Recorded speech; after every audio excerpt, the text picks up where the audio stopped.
Hola a todos, ya estamos aquí una semana más en Descifrando la Guerra. Estoy aquí con mis compañeros Alejandro y Jorge para hablar de la política exterior francesa y de lo que ha ocurrido en las últimas semanas. Muy buenas. Muy buenas tardes a todos. Bueno chicos, pues para comenzar yo creo que lo más acuciante, lo más novedoso que podemos estar ahora mismo comentando es lo de Mali. Yo creo que lo del rumor que parece que se va confirmando poco a poco, todavía no es oficial, de la llegada de Wagner y mercenarios rusos a Mali, en este caso desde Libia. Sí, que la cuestión empezó con el fin de la operación Barkhane, cuando Macron anunció su retirada, lo cual ha hecho como que Mali se plantee buscarse otros socios para combatir a los grupos armados, ya que es que si la Barkhane se va como uno de los activos más importantes de la región en la lucha contra el yihadismo y contra los grupos armados, y que es acuciante buscar nuevos aliados. Y en este caso Mali se ha fijado en Rusia, lo cual no ha sentado nada bien ni a Francia ni a la propia Unión Europea. El interés que tiene Mali en Rusia al fin y al cabo ya se había hecho notar en los últimos años, ¿no? Al menos desde el golpe de Estado del año pasado. Aunque sigo teniendo yo personalmente mis dudas de hasta qué punto hay un compromiso serio por parte del nuevo gobierno maliense con Rusia y en relación a y si no es solo un desquite para con Francia. Tengo mis reservas en ese sentido. Vale, nos comentan que eso ahí abajo, voy a ir arreglándolo y ir hablando vosotros. Sí, es que dice que se nos está escuchando un poco mal a nosotros, creo. Pero sí. Bueno, vamos a ver si se nos entiende, confirmarnos si se nos va entendiendo y podemos ir comentándolo mientras Andrea se ocupa. Bueno, pues como decís, al final la salida de Francia de Mali es lo relevante, no se estaba poniendo sobre la mesa hasta hace poco. Durante este año se ha hablado del fin de Barkhane, como decimos, el cambio hacia una operación más completa desde la Unión Europea, no se pudo realizar, el fin de las operaciones militares conjuntas y bueno, pues al final, después de varios cambios de opinión desde París, parece que el nuevo gobierno, después de este segundo golpe, está acercándose hacia otros actores, en este caso Rusia, y vamos a ver hasta qué punto se confirma, porque una entrada de Wagner definitivamente sería el pretexto que tendría Francia para salir de Mali. Como bien hemos dicho, el Sahel, ahora que ya está todo el Sahel desestabilizado, bueno, pues podría ser un golpe bastante importante para los intereses de Francia en otros países del entorno, si pierde la influencia en Mali. Sí, totalmente. Es que el Sahel es muy importante, o sea, no solo por sus reservas de minerales y oros, es más por su valor estratégico, ya que es uno de los que se denominan como anclas de la región. O sea, lo que ocurre en Mali acaba ocurriendo en los demás. Y si tienes pensado expandirte por la zona del Sahel, Mali es uno de los puntos más importantes, o sea, uno de los mejores puntos para empezar. Lo que pasa es que todo el mundo ya piensa igual y en Mali está como, por así decirlo, todo el pescado vendido. O sea, está como muy ocupado y cada potencia ha conseguido repartirse un poco el pastel, así que una se vaya es importante. Me gustaría responder a una pregunta que nos acaban de hacer por el chat, que me parece un punto fundamental a la hora de si comentando con otra cosa. Nos dicen, pero Wagner no es Rusia, ¿no? Solo son mercenarios. Y yo, sí. Bueno, vamos a partir de la base que ni siquiera podrían ser considerados del todo mercenarios, o menos legalmente hablando, porque en Rusia las empresas de seguridad privadas de ese tipo están prohibidas, ¿vale? Pero más allá de eso, digamos que el vínculo entre Wagner y el Estado ruso es tan estrecho que no es digno de hacer una separación real ahí. Es simplemente una manera por la cual Rusia interviene de maneras más versátiles en política exterior, pero desde luego en ningún caso yo lo considero como una entidad privada desvinculada del Estado ruso. En ningún caso. Igual que tampoco lo haría con otra empresa, con ciertas empresas chinas de seguridad privada también, o con otras empresas rusas, porque Wagner, si bien es la más conocida, no es la única, ni mucho menos. De hecho, en Libia hemos visto que es uno de los principales puntos donde hemos visto la actividad de estos grupos. Se ha hablado primero de Mozambique en su momento, cómo han ido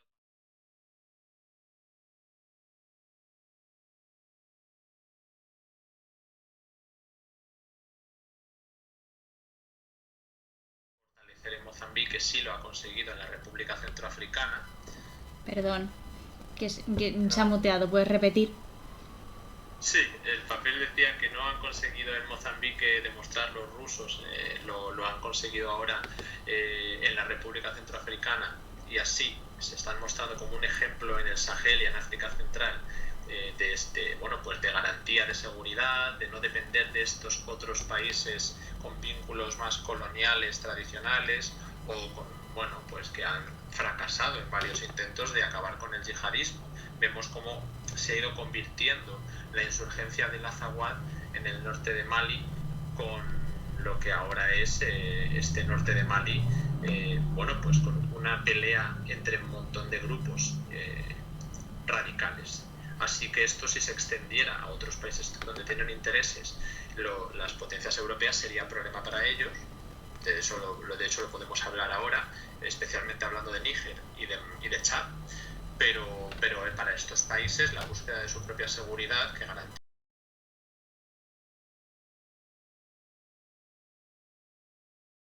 Francia, no lo está consiguiendo. Uh-huh.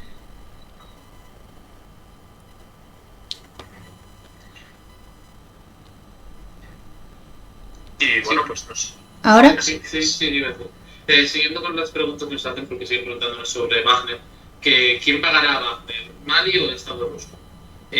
Directamente no a Mali, pero el hecho de que... Pero es básicamente, no lo interpretaría como meramente un contrato a nivel de... podría ser entre cualquier empresa y cualquier Estado, sino un acuerdo que viene como parte de un paquete general de las relaciones con Rusia. Por ejemplo, vamos a poner el caso de República Centroafricana. Donde va Wagner, ha ido también empresas mineras rusas, han ido también grupos de apoyo político rusos, lobbies, etc. Es un paquete conjunto en las relaciones con la Federación Rusa. En ningún caso lo tomaría como una cuestión aislada.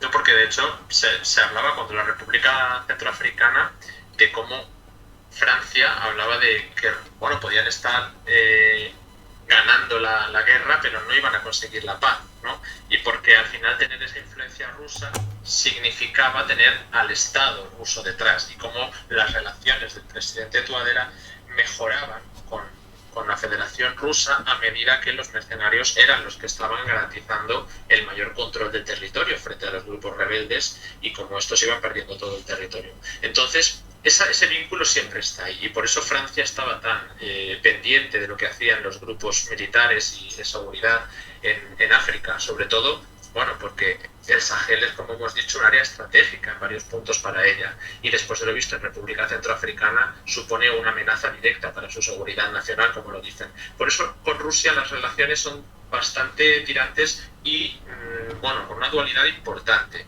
Primero, por el vínculo que puedan tener y la hostilidad en el entorno de la Unión Europea, y después porque está en una plena competición de posiciones en África. No solo en África, pero con Rusia especialmente es en África, y con otros países Francia está también en una permanente carrera de posiciones, como digo, que parece que va perdiendo poco a poco esa influencia.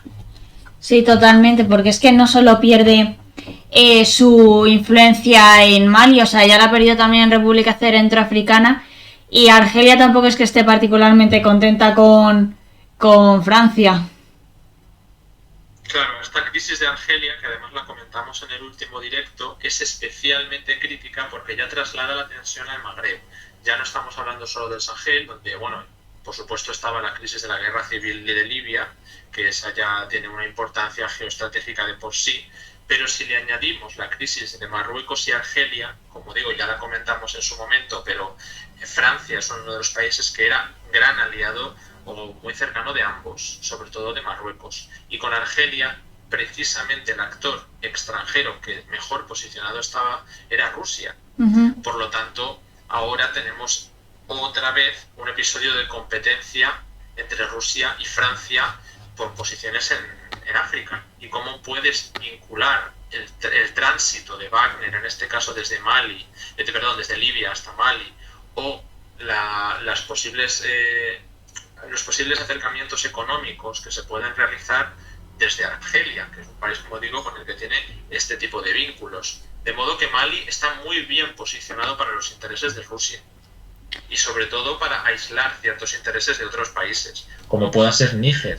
Entonces hay otro país del que hemos hablado muchas veces, pero podemos volver a hablar, que es estratégico en esta competencia, es Chad, que es el que está posicionado justo entre todos ellos, ¿no? Con Libia y la República Centroafricana en unas posiciones, bueno, pues en competición cercana a Rusia, porque lo de Libia todavía da mucho juego, y por otro lado entre Níger y Sudán, porque Sudán es un país que últimamente ha firmado un importante acuerdo con Rusia, pero también ha buscado cierta financiación y cierta proyección internacional para esta transición en Francia. Es importante también ver esa carrera, que no es tan llamativa, pero se juega en todos los países al final. Sí, nos preguntaban arriba por el grupo que qué armamento tenía Wagner, que no podría llegarle a la Solal a un ejército regular. Yo pensaba contestar que no estoy nada de acuerdo con eso. Más allá de los múltiples vehículos blindados y los helicópteros que los he podido ver en República Centroafricana, por ejemplo, o ahora en Mali, porque hay que ver quién opera finalmente esos Mi que han llegado en la última semana a Mali. En Libia tiene una fuerza aérea propia. Uh-huh. Es decir, que en Libia estaban operando al menos 16 aeronaves por sí mismos, cazabombarderos. Así que sí, claro, no tiene las dimensiones de un ejército regular de otro país, pero desde luego capacidades no le faltan. Sí, aunque ha habido momentos en los que no les ha ido tan bien. O sea, recordemos lo bien que les fue las operaciones en Mozambique contra la insurgencia en Cabo Delgado, que estaban muy bien armados, pero su armamento no se adaptaba a las condiciones del terreno por ser tan boscoso y tan accidentado el terreno, y que, o sea, a base de guerra de guerrillas, la insurgencia les acabó generando importantes pérdidas y un desgaste con respecto al gobierno de Mozambique. No, sí, estoy totalmente de acuerdo. La breve intervención de Wagner en Mozambique fue bastante fiasco, y a ver cómo interpretamos cómo se ha desarrollado todo después de eso de la zona. Las razones, como tú bien dices, tienen mucho que ver con que estaban trabajando en un terreno que no estaban acostumbrados a hacerlo y que es difícil de manejar en general. Quiero decir, poco tienen que ver los terrenos boscosos del norte de Mozambique con escenarios como el este de Ucrania o el desierto sirio o el desierto libio. Uh-huh. Poco o nada.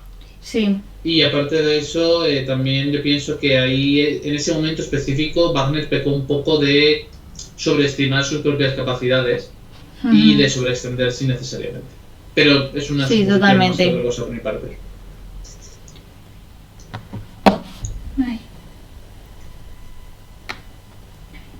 Y eso luego, o sea, es que ha tenido la propia... O sea, ha estado todo como muy en el aire durante meses con respecto a si la Wagner llegaría a Mozambique, pero, o sea, que en un principio el gobierno de transición de Mali decía que sí que estaban negociando con la Wagner, los rusos no hacían declaraciones, aunque al final el ministro de Exteriores, Sergei Lavrov, acabó diciendo que sí, que Mali había contactado con compañías de seguridad privada rusas para hacer frente a la insurgencia, pero aunque estuviese todo muy en el aire, o sea, no sentó nada bien como ya decía, sobre todo en Francia y Europa. O sea, es que no había nada en el aire. O sea, estaba todo en el aire, pero ya tenías a Alemania y a Francia amenazando con replegar totalmente sus tropas de Mali si se aliaba con Rusia. Como digo, al final es un intento de, pues llamar la atención de ese gobierno, en el sentido de que no es compatible estar recibiendo ayuda de estos dos países, o no consideran que esto pueda tener unos efectos positivos, porque lo que demuestra es que el interés no está en la mayor cooperación posible para acabar con el yihadismo o con los grupos insurgentes que correspondan dependiendo del país, sino que lo que interesa es ser el que consiga esa superioridad a la hora de ser el socio del gobierno local para poder ser además el que consiga esos contratos posteriormente, especialmente en algunos países, como digo, de interés mucho mayor por la extracción de recursos o por su posición para la migración, que también puede ser muy importante. Pero no es tanto el sumar esfuerzos por liberar, por decirlo de alguna manera, el norte de Mali, sino por ver quién es el que consigue el favor del gobierno de Mali. Ya está. Por eso Francia no ha tenido ningún problema en dar apoyo a un golpe de Estado en Chad posteriormente a que se diera, ¿no? Pero sí ha tenido muchísimos reparos en que esto mismo ocurriera en Mali, porque en Mali justo el anterior presidente acababa de visitar Francia, se había hecho una remodelación del gobierno para dar cierto peso civil que desplazara a algunas de las élites militares que habían dado el golpe de 2020, pero ligeramente, y con el segundo golpe se reorganizó el gobierno de Mali para que el gobierno militar, la parte militar, recuperase, bueno, al final era todo militar, pero dentro de ese gobierno militar la parte que dio el golpe recuperase las posiciones que había ostentado. Y claro, esto en Francia no gustó nada lo que ocurría en Mali. Sin embargo, como digo, en Chad no se ha tratado de la misma manera, lo cual demuestra que ni siquiera en el mismo año, el mismo acto, en la misma región se puede dar con la misma vara de medir. Estamos hablando de unos intereses que están por detrás, que son geoestratégicos, y por eso, bueno, pues no interesa que Rusia tenga estos vínculos con Mali de ninguna manera, pero como en Chad no se está dando esta situación. Bueno, es que en Chad su golpe de estado fue como bastante más estable de lo que ha sido el de Mali. O sea, llegó al poder el hijo de Idris Deby y así se ha mantenido desde entonces. Pero luego también, eso tiene razón, que, o sea, a Mali no le gusta absolutamente nada y fue un desgaste en las relaciones bilaterales que Francia tuviese esa doble vara de medir con respecto a Chad y luego a Mali, porque con Mali ya empezó como con sanciones, que si ¿qué fue? El suspender las operaciones conjuntas, o sea, las patrullas conjuntas de la Barkhane, hasta que se diese como un gobierno de transición, y claro, el gobierno acabó saltando. Sí, en este momento quería responder a algunas preguntas que nos han estado haciendo por el chat. Muy bien. Por un lado, ¿cuántas tropas tiene Wagner? Obviamente no hay ninguna cifra oficial, os lo adelanto. Quiero recordar aquí una vez más, y me parece que es muy importante decirlo, las empresas mercenarias están prohibidas por el Código Penal ruso, artículo 359, si no me falla la memoria, y por lo tanto todo es no oficial.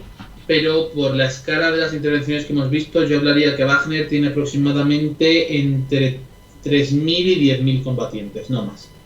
10.000 es un número alto, no sé, no, creo que probablemente serán menos. No, si tuviese que apostar por algo fijo, hablaría de 5.000. Que si las intervenciones de Wagner tienen que ser aprobadas por el Estado ruso o pueden hacer lo que quieran por su cuenta. A ver, como ya han comentado por el chat, no hay desde luego el Parlamento ruso no aprueba las intervenciones de Wagner. Pero de ahí a que se hagan sin la supervisión y aprobación de figuras dentro del gobierno ruso, pues por lo tanto yo creo que esto hay que hablar de un punto intermedio, ¿no? Ni hacen lo que les da la gana ni pasan por un proceso formal de aprobación. ¿Qué más cosas? ¿Existe una posibilidad real de que los grupos mercenarios combatan entre sí? Sí, se ha dado. Por ejemplo, en Libia grupos empresas militares turcas y rusas se han enfrentado entre sí. No ha habido ningún caso particularmente conocido, que al menos que yo sepa, por ejemplo, que haya enfrentado a una compañía militar privada estadounidense con una rusa. Sí que ha habido enfrentamientos entre una compañía militar rusa y tropas estadounidenses, por ejemplo, en Siria ocurrió. Pero enfrentamientos a gran escala entre grupos mercenarios de una de las grandes potencias no ha ocurrido hasta la fecha de hoy. Y esto, os dejo volver si lo decís, que solo quería contestar esas preguntas.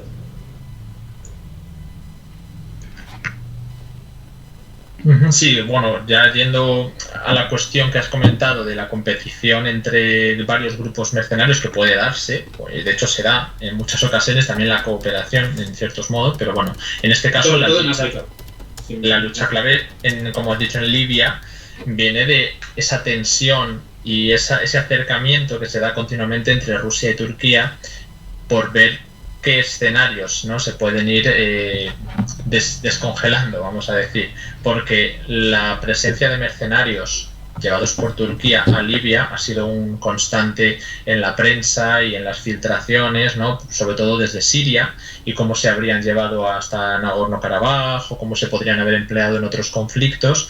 Y la presencia en Libia, como digo, es lo más relevante, porque hasta que Wagner no se instaló en la línea de Sirte con Al-Jufra, bueno, pues parecía que el GNA tenía posibilidades de alcanzar Cirenaica hasta el punto de impulsar una guerra entre Egipto y Turquía. Sin embargo, antes de la presencia de Wagner y antes de esa contracampaña, pues era al revés, era el LNA el que parecía que tenía las posibilidades de llegar a Trípoli. De modo que la presencia de Wagner ahí sirvió para, por ejemplo, congelar el conflicto durante un tiempo hasta que las negociaciones arrojaran un nuevo gobierno de unidad nacional, que es el que tenemos ahora mismo, el GNU, lo cual no ha significado para nada la unidad con el LNA, por ejemplo, ni con otros actores. Ahora el sur está controlado por otros grupos y, de hecho, bueno, pues ahora esta llegada a Mali puede servir para que la salida de Wagner, que no es que haya salido, pero ese paso de algunas de las tropas a Mali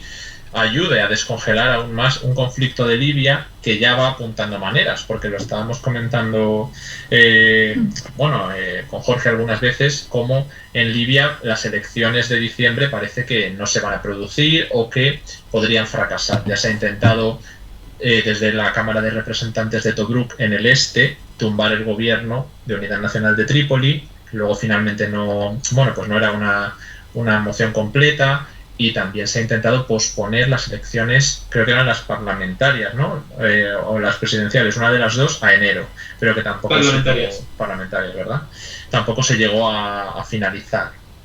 En cualquier caso, parece que todos los actores están dispuestos a descongelar este conflicto desde el este y desde el oeste, es decir, Turquía como uno de los principales, y Rusia está reenfocando sus intereses, digamos, porque al final esta empresa sigue bastante los intereses del Kremlin en el Sahel, más allá del Magreb, ¿no? Después de todo lo que pueda estar ganando con este nuevo gobierno y el tener varias figuras políticas y militares libias cercanas a Rusia. De modo que lo que ocurra en Libia puede beneficiar a Rusia en su momento, pero va a dejar que sean otros actores los que ahora mismo se muevan y siempre tiene la opción de volver a llevar a Wagner. Sí. Nos preguntan, en esta privatización de la guerra, ¿cuáles son las empresas más importantes de mercenarios? ¿Europa tiene alguna? Pues Europa, Alemania, creo que sí, seguro. ¿Jorge? Jorge seguro que lo conoces mejor que nosotros. Sí, perdona, que me he distraído un momento. A ver, las mayores empresas en este momento. Tengo que reflexionar un momento para dar una respuesta más o menos certera, pero yo hablaría probablemente de Wagner como una de las más importantes, de Academy, el antiguo Blackwater, estadounidense. Creo que señalaría, aunque sin decir nombres específicos, porque sinceramente no los conozco, alguna empresa sudafricana que tiene un peso importante, como hemos podido ver la Deep Group en Mozambique. Sí. Hay algunas chinas también importantes, pero que trabajan sobre todo básicamente en el ámbito de proteger los sitios en los cuales hay grandes instalaciones mineras o petrolíferas chinas en África y que no son tan conocidas porque no tienen participación directa en conflictos como esta, sino porque básicamente eso, se dedican más estrictamente a seguridad. Y estoy así tratando de recordar, hay una emiratí que ahora mismo no recuerdo, pero que también es bastante importante, no recuerdo cómo se llama. Y al menos una británica que, si no recuerdo mal, es Irish Defence Services, que se hizo bastante infame en Irak. Y que aún así sigue siendo bastante importante. Más allá de eso no hay nada que destacaría ahora mismo. Pero vamos, el número de compañías militares privadas es grande y efectivamente cada vez más importante en distintos conflictos. Sí, porque realmente las compañías de seguridad privadas son muy importantes en tanto que eso no son un ejército regular, así que pueden meterse donde un ejército no puede, y además luego a nivel interno son importantes para recontar el número de bajas en un conflicto, ya que no se tienden a contar en las estadísticas de bajas per se.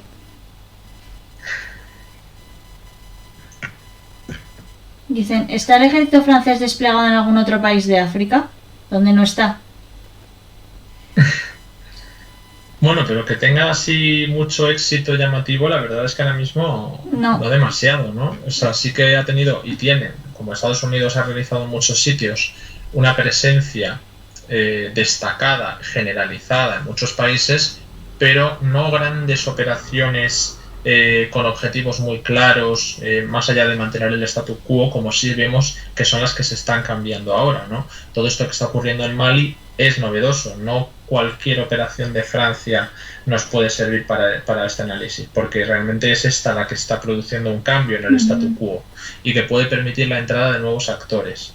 Entonces ahí Francia tiene serios problemas, porque a nivel interno Emmanuel Macron necesita un golpe sobre la mesa, porque tiene varias facciones conservadoras, bueno, pues intentando conquistar ese espacio contrario a la migración, contrario a la diversidad cultural. Esa tensión que ha tenido ahora con Argelia bebe del colonialismo y, bueno, pues tiene que dar unas garantías migratorias que beben del Sahel, que es que son ahora mismo el punto de donde viene la tensión con Francia. Y si además tiene problemas con Argelia, que es un socio importantísimo a nivel energético para la Unión Europea, pero con los lazos culturales e históricos que tiene con Francia, mucho más a nivel nacional, bueno, pues tiene varios problemas. Para empezar, Emmanuel Macron, bueno, y el ministro que venía también de los republicanos, tenía que mostrar esa dureza con respecto a Marine Le Pen, que Marine Le Pen, por supuesto, buscaba una dureza mayor, y ahí ya entra la competencia que Emmanuel Macron ha enfocado sobre el Islam, más que sobre el Sahel. O sea, ha decidido enfocar más, bueno, aunque sea una realidad, tanto la migración de África como la migración de Oriente Medio o de otros países, y muchos de sus migrantes beben justo de Argelia, decidió enfocarse en el mundo islámico, con el que Argelia tiene vínculos, pero son un poco más debilitados, ¿no? Y esa crisis le llevó a confrontarse directamente con Turquía, y Turquía, bueno, pues empleó a sus aliados, sobre todo Pakistán, el más destacado, para realizar un boicot antifrancés que al propio Macron, siendo una política regulacionista del Islam bajo control del Estado francés y bueno, pues defensor del laicismo, ha quedado como un radical antimusulmán, con lo cual si pierde ese territorio ante unas derechas más conservadoras, como pueda ser Le Pen o Zemmour, que son aún menos discriminatorios sobre qué Islam se va a censurar, ¿no? Directamente apuestan por todo el Islam y no un control desde el Estado. No estamos hablando de laicismo, sino en algunos casos de supremacismo cristiano. Por lo tanto, ahí tiene un problema aún más grave Francia con los países islámicos. O mantiene el nivel de Macron a unos niveles que no están funcionando en el Sahel y tampoco están funcionando con los países islámicos, o va a venir un candidato bastante más duro que le va a poner en serios problemas si se decide hacer, por ejemplo, algún tipo de limpieza étnica, como lo que ya propuso Sarkozy en algún momento con algunos sectores poblacionales. Totalmente, o sea, es que lo que está pasando ahora mismo en Francia, o sea, vive de estas dinámicas internas que tú has explicado. Y es que además, es que también hay que tener en cuenta de la operación Barkhane, como hemos puesto aquí en la imagen, es que es como una enorme inversión de recursos, o sea, no solo militares, económicos, y que llegaron a Mali para acabar con el yihadismo, bueno, a toda la región del Sahel, pero es que no han conseguido nada. O sea, porque empezaron, o sea, antes de la operación Barkhane vino la operación Serval, que fue cuando los grupos tuareg y yihadistas se independizaron del norte de Mali, pues Francia intervino para intentar salvaguardar ese norte. Luego la independencia de la Azawad terminó, pero los grupos yihadistas siguieron expandiéndose hacia el sur. O sea, por mucho que terminase el conflicto en el norte de Mali, entre comillas, no es que acabase el yihadismo, sino que se ha continuado expandiendo, y por eso se lanzó la operación Barkhane con el objetivo de acabar con el yihadismo, crimen organizado, etcétera. Lo que pasa es que no ha ocurrido, es que, aunque no lo parezca, Mali esto grande, o sea, hablando en plata, que es que empezaron desde el norte, desde Libia y Argelia, y es que llaman por Burkina Faso. Los yihadistas es que no han conseguido pararles. y ya llegaba un momento de una ola de crítica desde las propias instituciones de Mali y de la población de qué hacen aquí, porque además los abusos y las malas praxis de los soldados franceses no son ningún secreto. De hecho, este mapa que estamos viendo en pantalla es bastante revelador. Aunque estamos hablando de las fuerzas francesas, vemos los tonos en los que están. Los puntos más calientes, digamos, del Sahel, donde por cierto Francia ha intentado lanzar una última campaña, pero bueno, es lo que decía Andrea, que ya estamos hablando de Burkina Faso, que esto empezó en el Azawad, que es el norte de Mali, y primero pues bueno, se ha expandido en gran medida a Níger y Chad, sí. Pero los puntos calientes ahora ya estamos hablando de la triple frontera. La triple frontera es un punto entre Mali, Níger y Burkina Faso, que ya ha llegado a Costa de Marfil.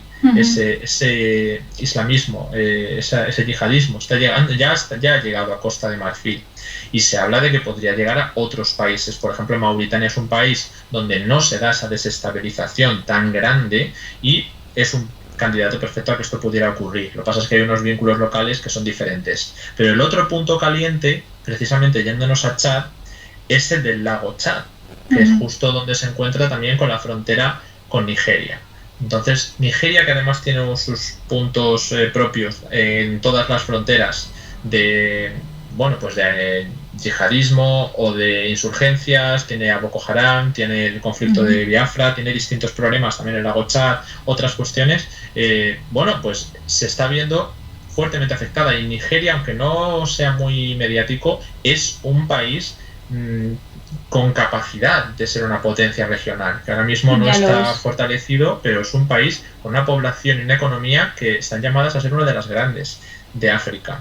Esto mientras Francia, si miramos este mapa, donde se mantiene es en Níger y es en Chad, de manera más fuerte, por intereses estratégicos, en cada uno por una cuestión diferente. Sobre todo a nivel energético en Níger y a nivel militar estratégico en Chad. Pero desde ahí, si tú pierdes Mali, no puedes controlar el resto de las dinámicas del Sahel y puede afectar en el futuro a tus intereses. Y en esto ya hay otros actores que están interesados. Por ejemplo, Turquía ya ha hecho varias giras por estas regiones, Erdogan, o al menos el equipo de exteriores, sobre todo con el foco puesto en Níger, que además da paso a Libia. Eso es otro de los puntos desde donde pueden pasar. Sí. Así que muy importante tener localizado este mapa y por qué cada punto puede ser estratégico. Como punto interesante, Erdogan ha sido el presidente de fuera del continente africano que más lo ha visitado. Y es que es eso, también los turcos se mostraban interesados en Mali, pero como ya digo, es un punto tan disputado que era complicado meterse en Mali sin tensar relaciones con otros vecinos, porque si ya se han puesto de uñas la Unión Europea con los rusos, pues con los turcos iba a ser un poco más de lo mismo, y esto sí que les pueden sancionar, más o menos. Pero es que por eso se centra más en la parte de Níger, aunque tienen ciertos problemas porque Egipto está como tratando de hacer tapón para que no expandan su influencia allí, porque si no es que cada vez empieza a rodear más.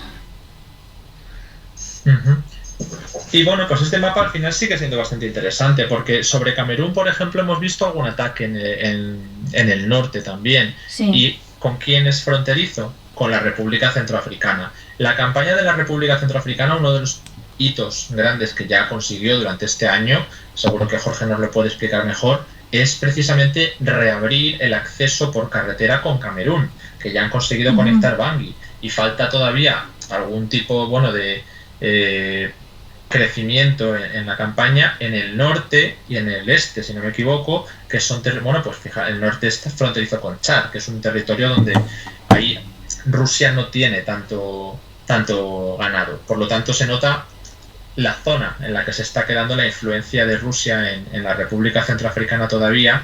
Queda mucha campaña por realizar hacia el norte. Los grupos rebeldes están algunos descabezados y otros están perdiendo coordinación. Y es también muy relevante ver cómo Francia estaba utilizando Chad como base. Chad estaba siendo la base militar de Francia prácticamente en África. Y desde ahí se estaba dando apoyo a la campaña en otros países del Sahel, pero también les ha acusado el presidente Touadéra de estar acogiendo al expresidente Bozizé y algunos grupos rebeldes. Entonces, todo esto, las dinámicas con Chad están muy vinculadas. Todo esto, ya digo, para Rusia es una oportunidad enorme la que está teniendo la República Centroafricana. No sé ahora mismo si tenemos alguna novedad, Jorge, o cuál fue la última gran novedad que tuvimos en la campaña de la República Centroafricana. Ahora os cuento, le pasamos a Andrea Sí. un modo para que pueda compartir. Vale, es que sería interesante porque hace mucho que no hay grandes actualizaciones y estaría bien saber dónde se quedó esa competición. Bueno, básicamente yo hablaría de 3 cosas ahora mismo en respecto a la República Centroafricana. Por un lado, el cómo tras limpiar todo el oeste y el sur del país, la campaña militar se ha ralentizado enormemente y hay grandes secciones tanto del este como del norte que, si bien ya no están bajo control pleno de los rebeldes, ¿vale? Ya no tienen, por ejemplo, una principal manera de que se financiaban los rebeldes era mediante el cobro de impuestos por el paso de las carreteras. Eso ya no es posible, porque hay una presencia amplia de tropas estatales y de los contratistas rusos, que ya son casi 2000 en el país, que en gran parte de las carreteras. Ese mapa que pone Andrea en pantalla es viejo, ya, ¿vale? Es de mediados de julio, que hace unos meses de eso, y ya ahí podéis ver como todo el sur del país ya había sido completamente limpiado y gran parte del oeste también. La mayor parte de las bolsas que veis en ese mapa al oeste ya han sido también limpiadas y se ha presionado mucho hacia el norte. De hecho, hasta el punto de que han surgido varios problemas con Chad. Ha habido escaramuzas con las tropas chadianas que han llevado un crecimiento considerable de las tensiones entre los gobiernos de ambos países, con Rusia y Francia exportando cada uno a su socio. Y otra cuestión que querría destacar así en general es el hecho de que la consolidación del gobierno de Bangui, apoyado por Rusia, ha llevado a un crecimiento masivo de las tensiones con la MINUSCA, con la Misión de Naciones Unidas en el país, y obviamente con Francia, que se ha visto totalmente desplazada y relegada a apoyar a la oposición, que no está precisamente en una posición particularmente conveniente. Así en rasgos generales. Más allá de esto, a nivel cercano en el tiempo, lo único que mencionaría de interés es el hecho de que recientemente han comenzado a investigarse posibles crímenes de guerra realizados por los contratistas rusos en el país, que hasta ahora no lo habían hecho, a pesar de que había habido numerosas denuncias. Y al menos, sí, a ver, no hay todavía un resultado oficial de la investigación, pero ciertamente hay algunos incidentes, como el de la mina de Bouka, que desde luego son cuestionables, son lo menos. Y ya está, eso es todo lo que hay en comentarios así rápidamente. Antes de seguir, muchas gracias a Mike Paer por su suscripción. Ya lleva 3 meses con nosotros. A ver. Sí, bueno, y recordad que podéis hacernos las preguntas que queráis. Ya sabéis que la política exterior de Francia da para muchísimas cosas y además este año especialmente lleno de disgustos para Francia. Así que tanto con la cuestión islámica, que ya la hemos comentado, pero da mucho más de sí, que no se quedó solo en Pakistán, llegó a países los que mayor número de población tenían, ¿no? Bangladesh, Indonesia, Malasia, está teniendo muchos problemas por ese lado, sobre todo a ver cómo evoluciona lo de Pakistán. Ahora con Turquía hay un momento de menor tensión, pero durante este año pasado, con la guerra de Nagorno-Karabaj, incluso Francia, pues se le pedía ese apoyo a Armenia, que es un país que apenas tiene ningún tipo de aliado. Bueno, pues eso demuestra el interés que puede estar teniendo Francia en la cuestión islámica, del islamismo, vaya. Y por otro lado, el Sahel, que ahí también vemos que aunque Turquía ha intentado medrar, sobre todo el caso libio es el más claro, con Rusia es donde está teniendo los mayores disgustos. Ahora, el último que se sumaba es el de Argelia, que lo hemos comentado, ya digo, en varios directos, y que, bueno, pues se está intentando arreglar un poco la situación, pero Argelia se encuentra en una posición de revitalizar su política exterior, está muy asertiva, ha llegado a cortar relaciones con Marruecos, cerrar el espacio aéreo a Francia de manera parcial, bueno, con la cuestión del gasoducto, son cuestiones que aunque de facto llevan muchísimas décadas detrás de estas relaciones con Marruecos sobre todo, pero con Francia en menor medida, ahora es cuando se han atrevido a hacerlo, con lo cual revela sus intenciones.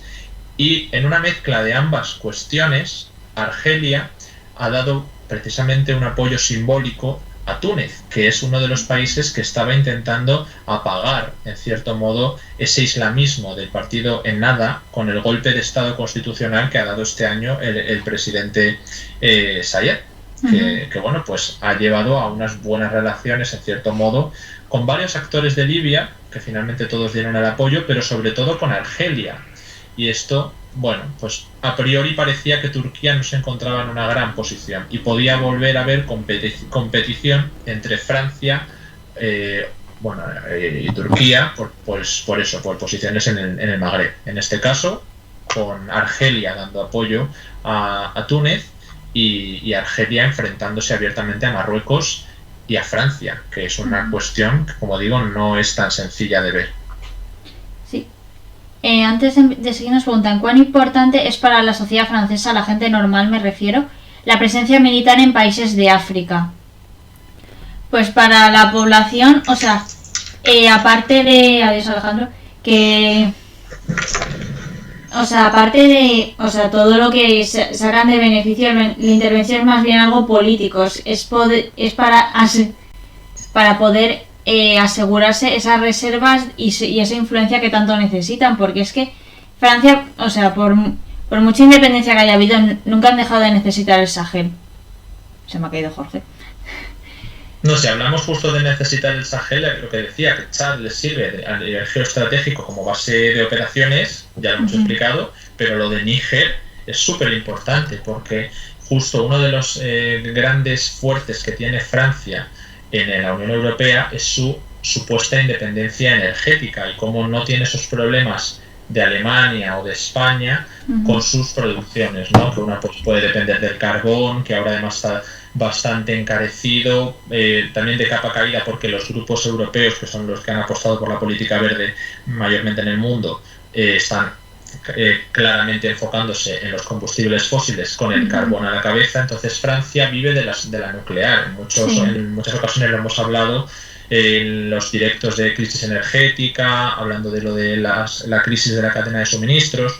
Uno de los puntos clave es que esta subida de los precios de la energía no está enfocada solo en España o en Reino Unido, está enfocada a nivel global, por la reactivación también económica después de COVID y cómo se está dando una competencia entre los grandes actores por acaparar la energía. Bueno, pues Francia tiene la suerte, por decirlo de alguna manera, de contar con una cierta soberanía energética mayor y no tener esos vínculos tan impresionantes como se han visto en otros ámbitos del petróleo y en este caso del gas, que es lo que está encareciendo la energía para los actores que dependemos del gas, como España, y por eso es tan importante la geopolítica de Alemania con Rusia, ¿no? Esto para contextualizar, pero Francia tiene las nucleares, pero las nucleares también tienen su parte mala, claro. En este caso dependes del uranio, dependes de ciertas infraestructuras que Francia tiene potenciadas, pero que a su vez viven de lo que se extrae en Níger, principalmente. Sí. Níger es la fuente principal, yo creo, del uranio para Francia. Según los últimos datos, un 80% de las exportaciones de uranio de Níger van hacia Francia.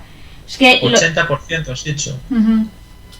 Sí, o sea, la gran mayoría van para allí. Es que Francia necesita el Sahel, no puede perderlo. O sea, ya no solo por una cuestión de su propia seguridad interna, porque, o sea, ya se ha dicho muchas veces que el Sahel es como la frontera sur de Europa. O sea, no es el norte de África, es el Sahel, porque todo lo que ocurre en el norte de África y acaba llegando a Europa se gesta allí. Las migraciones, el yihadismo... Y todo eso acaba ocurriendo allí, así que es importante controlarlo y tener una influencia para que eso ocurra.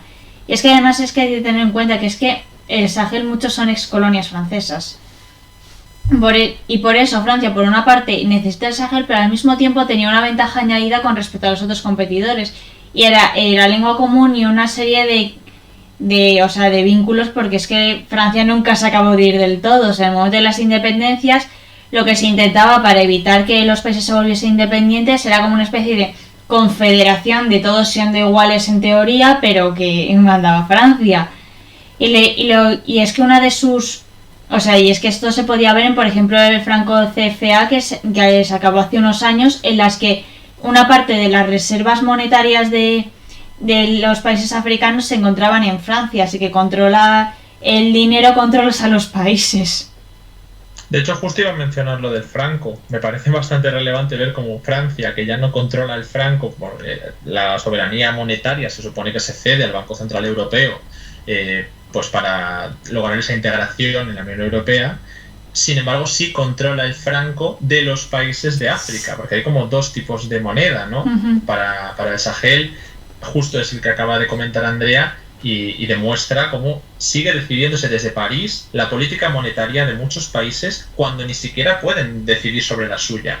Claro, también habría que entender que la Unión Europea al final pues bebe de ese eje franco-alemán, y que aunque esté el Banco Central Europeo con la soberanía monetaria, Francia tiene todo tipo de decisiones que puede tomar allí, ¿no? De hecho, ahora mismo es Christine Lagarde, ¿no? La que más influencia puede tener en ello. Así que, al final, Francia, aunque tenga el papel en Europa, lo extraordinario aquí es que sigue controlando, después de la independencia, las dinámicas que se dan en el Sahel. Sí. Y claro, que haya presencia militar de un país no significa que vaya a perder ese país. Sigue controlando la economía de muchas maneras. Es un periodo, o sea, es un proceso muy a largo plazo.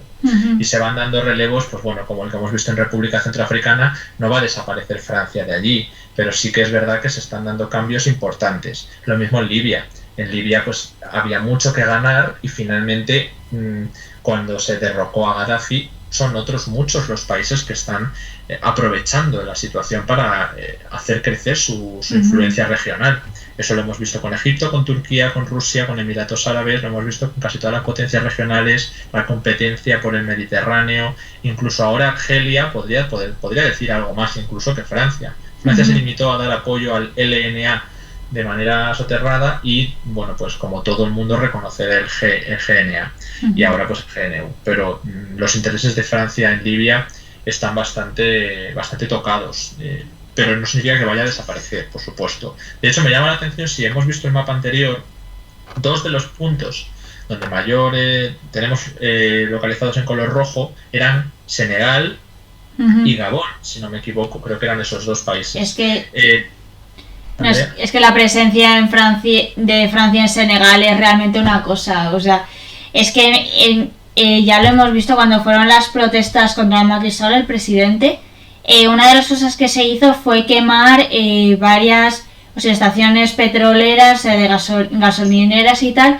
Y es que luego te pones a investigar, y es que cuando en Senegal se descubrieron reservas de petróleo, sobre todo marítimas, llegó Francia y se adquirió la mayoría de los derechos de explotación. O sea, se explota mucho. Senegal es una potencia económica también, tanto de agrícola como petróleo, pero es que todo ese beneficio se va afuera, se va a Francia. O sea, porque también la agricultura la controlan para cultivos, sobre todo de cosas como arroz, cacahuetes, y todos esos beneficios, o sea, y todo eso se exportan, no va nada a la población. Claro. Bueno, y contestando rápidamente a uno que nos habíais preguntado sobre las otras fuentes de uranio, sobre todo para Rusia, que también tiene una importante presencia nuclear, efectivamente es Kazajistán el otro gran exportador de uranio que puede servir para estos intereses, porque luego hay otros países importantes como Australia y Canadá, pero para la órbita rusa, además de la propia Rusia, que también tiene sus propios yacimientos, es Kazajistán el principal. Y bueno, pues volviendo un poco al tema, sí que es cierto que, bueno, Senegal es uno de los puntos clave para Francia en el Sahel, y de hecho hasta hace nada, que eso Andrea lo comentaba en su artículo, era uno de los países más pacíficos, digamos, no tenía una larga tradición, el más estable de África, sin golpes de estado en toda su historia. Teniendo en cuenta cómo está encima el vecindario, que no es que estemos yéndonos a Mozambique, es que estamos hablando de que ha habido un golpe en Guinea, que ha habido un golpe en Mali, y este mismo año. Además, el otro que ha sido intento de golpe en Níger, en Sudán, intento, golpe exitoso en Chad y en Túnez. Es que es toda la región. y Senegal se logró estar bastante estable hasta estas protestas que ha habido. Por lo tanto, esto quiere decir que también, por entender el caso de Mauritania, se pueden lograr reductos pacíficos, digamos, para Francia, que aun incluso en los que son más convulsos mantiene la presencia, pero el Senegal lo ha conseguido. Y luego además es interesante el caso de Gabón, que lo quería comentar también porque demuestra que esta retórica que utiliza Francia, por ejemplo, en Etiopía, ¿no?, que se ha visto con la Unión Europea, más bien el Reino Unido, pero también la Unión Europea, han medrado mucho en Etiopía intentando poner de primera barrera los derechos humanos, la democracia al estilo occidental, lo que hemos visto muchas veces, ¿no?, apoyando el proceso de transición de Sudán.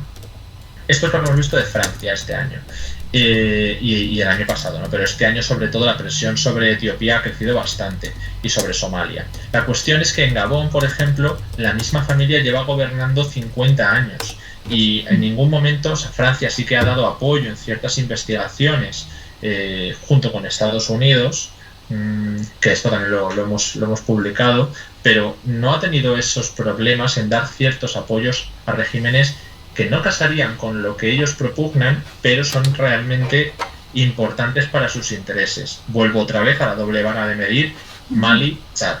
Y en este caso se ve muy claro cómo critican, por ejemplo, a Argelia por ser un régimen militar, ¿no? Que, bueno, pues puede tener cierta razón en algunos sentidos, pero se nota que perdieron una guerra, se dio esa independencia, justo el Frente de Liberación Nacional es el que estaba con el poder. Sin embargo, en otros lugares no se da esta crítica. Y el caso de Gabón me parece muy relevante porque hemos visto que tiene una gran presencia Francia. Sí. Nos dicen, Senegal es un país estable, pero es uno de los que más población expulsa como inmigrantes, ¿no? No es tanto que los expulsen, sino que es uno de los puntos de salida del continente africano hacia Europa. O sea, sobre todo el caso de Senegal, Canarias.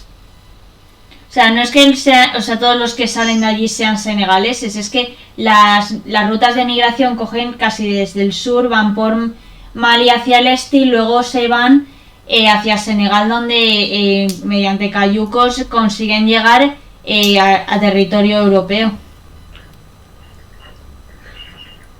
Lo que más estamos hablando dice que si hemos apoyado a Guinea Ecuatorial desde España.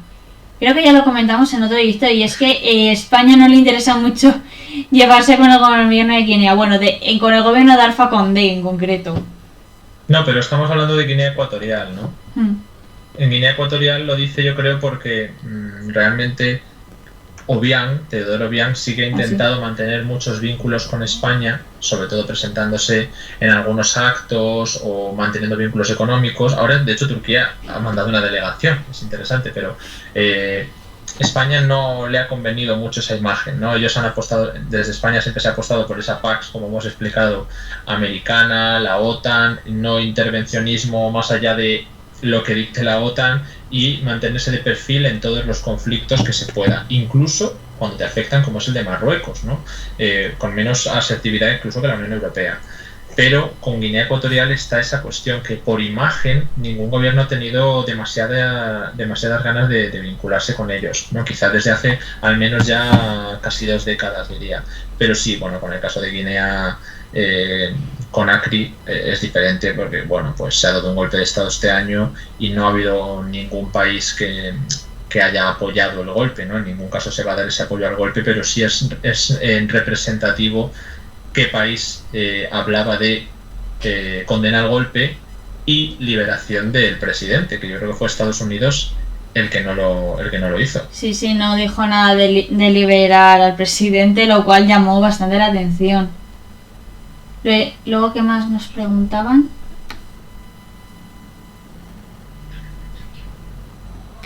Muchas gracias a Moisobros por su suscripción. Muchas gracias a él y a todos los que os habéis suscrito hoy. A ver, si tenemos alguna pregunta más. Que si alguna de las políticas exteriores de Francia podrían ocasionar algún choque armado directo con algún país. Sí, mira, esa es una pregunta que antes de irme quería contestar. Si bien no apostaría muy fuerte por ello, ¿no? O sea, porque pienso que la propia Francia tiene enormes reticencias a la hora de provocar un choque. sí que hemos visto que no ha estado tan lejos de suceder. El escenario evidente es el marco de la guerra de Libia. Al fin y al cabo, las fragatas francesas y las turcas han estado prácticamente mano a mano frente a la costa de Libia, y si finalmente no ha ocurrido nada ha sido primero porque Francia decidió apostar por la protesta diplomática y la retirada preventiva de la operación conjunta que estaba realizando, pero cerca de ese escenario se ha estado, y también se ha estado durante la crisis del Mediterráneo Oriental. Ahora bien, que pueda otros lugares donde pueda darse un choque directo, difícil. Francia no tiene ningún interés en medirse de frente con Rusia en ningún lado, y realmente no hay ningún otro país que me venga a la mente que pueda decir, bueno, sí, es que este es un caso evidente de país que podría ser Francia. Ahora bien, que vuelva a haber un repunte de tensiones con Turquía y pudiesen llegar a algo más que simplemente protestas diplomáticas, llamadas a embajadores y demás, pues puede ser. Aunque yo ahora mismo no lo espero, desde luego. No, o sea, un enfrentamiento abierto pues no es lo que se contempla ahora mismo. Por dar la posibilidad de que no, es decir, poder puede pasar, pero lo máximo a lo mejor que cabe esperar es una cuestión como la de República Centroafricana. No creo que haya algo más directo, sería muy difícil de ver. Si se ha hablado de, bueno, pues está incrementando enormemente su relación con Grecia, ya que nos habéis preguntado por el conflicto Turquía-Grecia, pero las malas relaciones de Francia con Turquía han tenido otro punto álgido. Ahora mismo no están en su peor momento, aunque no están muy lejos, pero el incrementar sus relaciones con Grecia yo creo que responde también un poco a la carrera que tiene con la anglosfera y con el Reino Unido, que al final justo se había cancelado el gran contrato con Australia por los submarinos, las malas relaciones con Estados Unidos y Reino Unido, y justo a los pocos días la Unión Europea, muchos países le daban apoyo a Francia, vimos otros que no tanto, como Dinamarca y otros países que están más por la OTAN que por la Unión Europea, y de ahí intentó rescatar a Grecia, porque si hubiera querido esto lo podría haber hecho en el momento de tensión álgida del Mediterráneo Oriental, que fue el año pasado, tanto entre Francia y Turquía como entre Grecia y Turquía, y no lo hizo. Mandó nada más que creo que fue un barco a dar apoyo simbólico, ¿no? Que es lo que hizo Francia. No sé, Jorge, creo que lo seguiste tú más en las crisis. Luego, además, con este contrato bilateral de defensa que han firmado Grecia y Francia, porque le dan varias fragatas, aviones Rafale, el Reino Unido también estaba metido en esa competición por ganar ese contrato, y que llegaron a ofrecer que lo que construían las fragatas les dejaban efectivos de la Royal Navy para lo que se construían. O sea, es que la carrera también por la contra Reino Unido está muy fuerte, como tú dices. Y tan fuerte como que ahora lo que más va a revitalizarla va a ser el Brexit, probablemente. Porque ya habíamos hablado, bueno, de lo que era simbólico, en la ruptura de las relaciones entre Reino Unido y Francia. No ruptura de relaciones, sino que ya no era un socio prioritario para nada, pasaba a ser un competidor, y como Reino Unido pues tenía intenciones de mejorar sus relaciones con Estados Unidos, que no es lo mismo con Donald Trump que con Joe Biden, vale, pero sí que está consiguiendo enfocarse en una geopolítica de la anglosfera, apostar por ir del brazo de Estados Unidos y de Australia al Indo-Pacífico, mientras que Francia no sabe cómo ir al Indo-Pacífico, está intentando mejorar vínculos con India, con el Quad, pero no tiene ahora mismo un peso efectivo en el Indo-Pacífico. Las relaciones con el Reino Unido iban a ser malas porque hay un conflicto por resolver, que es el de Irlanda, y que no se ha resuelto con el acuerdo del Brexit. Se está posponiendo continuamente el periodo de gracia, la aplicación del protocolo de Irlanda del Norte, y desde Bruselas, que al final, como digo, la política exterior bebe mucho de la de París, no estamos hablando solo de comercio como la económica alemana, sino de París, pues se está presionando mucho para que se aplique el protocolo de Irlanda del Norte. Y Boris Johnson hace poco ha dicho que si es necesario lo reescribirán. Esto sí que podría tensionar un poquito las relaciones con Joe Biden. Si fuera otro el presidente de Estados Unidos, a lo mejor el Reino Unido estaría más seguro de poder romper este protocolo, pero con Joe Biden, aunque no están muy bien las relaciones con Bruselas, serían quizá mejores en el caso de que se rompiera el protocolo de Irlanda del Norte, que ahora mismo está situando la frontera comercial y arancelaria pues en el mar de Irlanda, pero cabe la posibilidad de que ahora que cambian las relaciones de socios en Londres, se apueste por situarla en la frontera del Ulster y sea una frontera dura, que es lo que quería Boris Johnson. Y ahí Francia ya ha dicho varias veces que eso llevará a una malísima relación con el Reino Unido. O sea, si ya tiene tensiones con Australia y con Estados Unidos, cuando incluso dijo que el Reino Unido no le habían llamado al embajador a consultas porque era algo habitual, ¿no? El oportunismo de los británicos, que ya fue una semana de grandes declaraciones. Si ocurre algo con Irlanda del Norte, es probable que desde la Unión Europea no se vea con malos ojos una nueva crisis en el Canal de la Mancha. De hecho, Francia ha vuelto a amenazar con cortar la electricidad del suministro energético a la isla de Jersey. Sí, que ya hubo conflictos hace tiempo. Tenemos un hilo al respecto y es que solo me acuerdo del señor disparando a los barcos con una bayoneta. Pero es que lo de la isla de Jersey fue por lo de los acuerdos pesqueros. Sí, sí. Y que el Reino Unido no iba a permitir la presencia de ciertas embarcaciones pesqueras francesas por diferencias en el entendimiento de la cuota, ¿no? Pero ahora, claro, una de las respuestas que se iba a dar era que Francia cortase el suministro energético, pero se llegó a un arreglo, se suavizó y quedó como una anécdota, ¿no? Esta que comentas, Andrea, sí, de la crisis de Jersey, que no se volvió a saber. La cuestión es que ahora ya se están empezando a mezclar las cuestiones y el Reino Unido está utilizando el acuerdo de Irlanda del Norte como un arma contra Francia y Bruselas, porque es que al final cuando hablo de Bruselas estoy hablando de París en este caso, ¿no? Y bueno, pues Francia ha vuelto a levantar el tono con respecto a la cuestión energética de Jersey. Parece una línea roja que si se cruzara ya sería determinante, pero ellos ponen las condiciones de la pesca por delante, sí, y se guardan el derecho de utilizar la energía como arma. Realmente Francia lleva como unas cuantas semanas de declaraciones muy incendiarias por ambos frentes. O sea, no solo Reino Unido, también ocurrió con África, porque en Mali básicamente ha dicho Macron que ese gobierno no era un gobierno de verdad y que luego en Argelia vinieron a decir que era un gobierno militar, lo cual les ha valido, por lo menos en África, que es donde controlo, que ambos países llamasen a consultas, Argelia también levantase el tono y cerrase el espacio aéreo.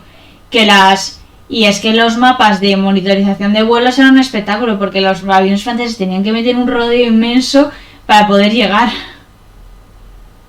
Efectivamente. Entonces ahí pues vemos varios conflictos que pues están poniendo a Francia en una posición muy comprometida y que ha intentado mejorar las relaciones con sus con los reductos de la Unión Europea que son fieles a Francia.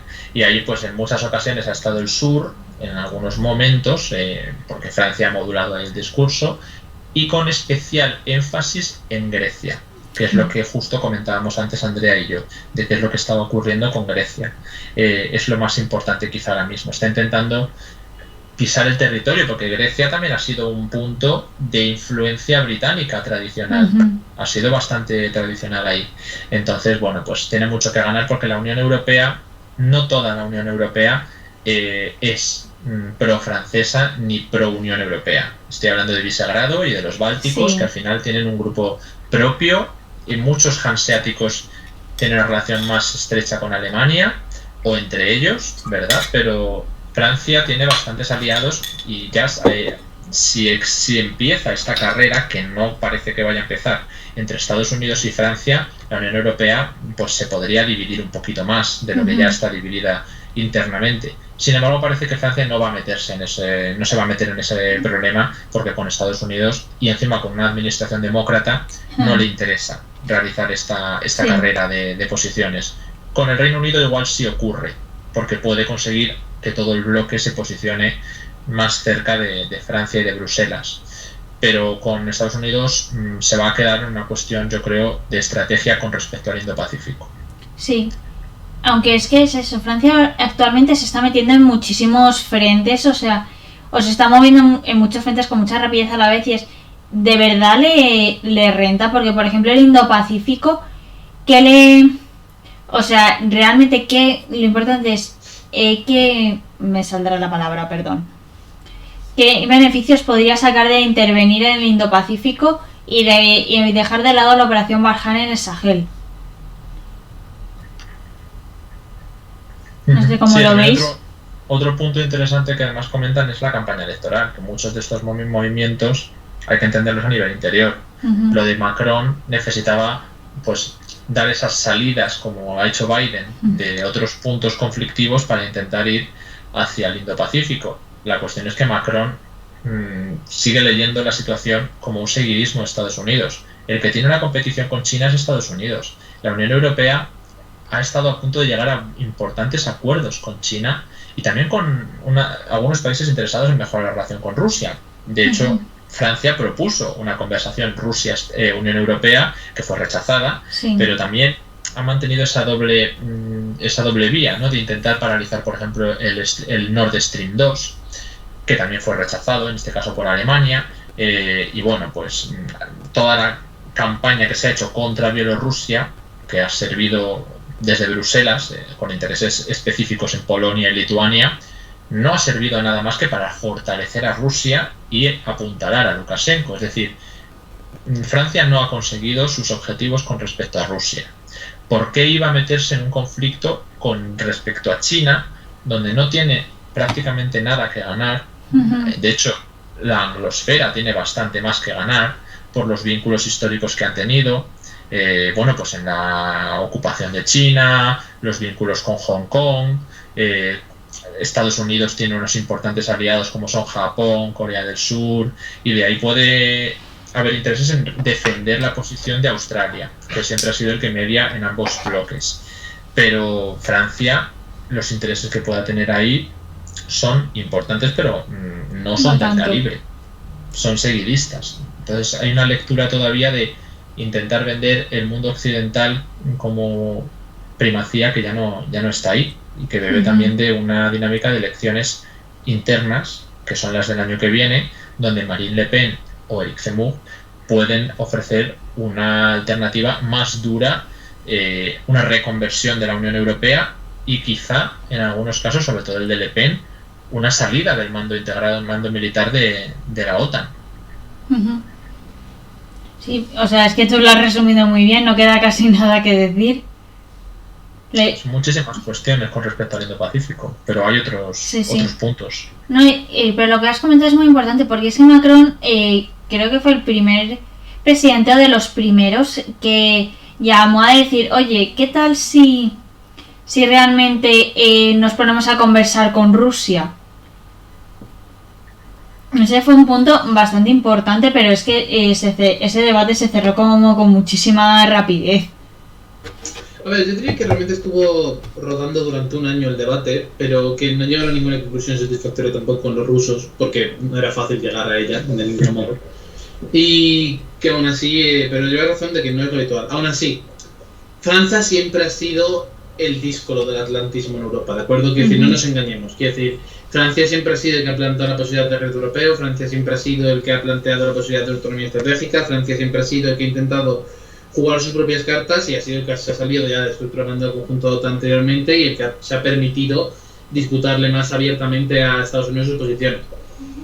Nada de lo que está ocurriendo por ahora es nuevo, es lo que quiero decir. Sí. Puedes decir las palabras de maneras diferentes, pero siguen significando lo mismo. Ahora bien, ¿eso podría cambiar en el futuro? Quizás sí, porque estamos entrando en un momento geopolítico diferente, en el cual no sabemos qué podemos esperar realmente. Pero veo mucha apuesta por el chat, al menos, en que va a ganar un presidente rupturista. Básicamente habláis mucho de Zemmour. Yo soy muy escéptico, muy escéptico. Incluso que llegue a segunda vuelta. Por mucho que las encuestas, sobre todo cuando entra una figura nueva, siempre la inflan mucho. Y yo creo que, no sé, quizá me equivoco radicalmente, y si me equivoco, aquí estaré dentro de unos meses para decir, pues lleváis razón, hay que ver cómo van las cosas con este nuevo escenario que nos encontramos, ¿no? Pero yo sinceramente creo que lo más probable es que revalide Macron y continúe como hasta ahora, y adaptándose un poco a cómo evolucione la presión de todo durante los meses siguientes. Nada más. Y que Zemmour no ha publicado su programa. No sabemos cuál es su postura con respecto a muchas cuestiones. Es decir, no es tan rupturista. Le Pen era rupturista, pero se ha ido modulando un poco. En cualquier caso, los tres parece que apuestan por esa autonomía estratégica y acercarse a la Europa de naciones. Eso es lo que decía yo, eso es lo que precisamente iba a decir yo. Que desde Estados Unidos al menos se ve como que todos los candidatos a las presidenciales, todos y cada uno de ellos, al menos todos los que tienen la más mínima posibilidad de hacer algo, incluso y la mitad de los que no, son críticos con el atlantismo y con Estados Unidos. Y eso no les gusta demasiado, la verdad. Es una de las razones por las cuales también les da un poco más igual importunar a Francia con cuestiones como el tema de los submarinos con Australia. Porque como no hay alternativa realista buena de que vaya a hacer un seguidismo a Estados Unidos, hay margen para molestar. De hecho, lo de la salida del mando de la OTAN ya se produjo. Por lo tanto, lo relevante aquí es el hecho de que Francia esté planteándose volver a aquello. Y incluso ahí, mira, lo de CEMU, no sé si saldrá o no saldrá porque no se sabe y tampoco conocemos sus propuestas, pero por lo que hemos analizado con Pablo algunas veces, en el último directo también se hizo, su política, que es más bonapartista, es bastante agresiva con algunos de sus socios, pero bebe de esa herencia de que Macron reivindica de Gaulle, de la Francia europea, la Francia como centro, y los valores republicanos fundacionales, no tanto en el sentido del laicismo, la república, etcétera, sino en la fuerza de París, la fuerza de la presidencia y, bueno, pues más, quizá una Francia más autoritaria, no digo autoritaria en el sentido peyorativo, sino más fortalecida y con más poder en sus manos.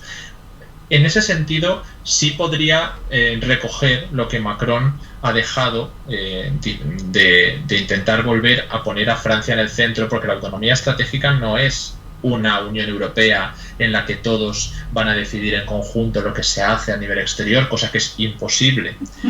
Esa autonomía estratégica es dejar de depender tanto de la OTAN para pasar a depender un poco más de quien marque las directrices exteriores en la Unión Europea y en Bruselas. ¿Y quién es? Pues París.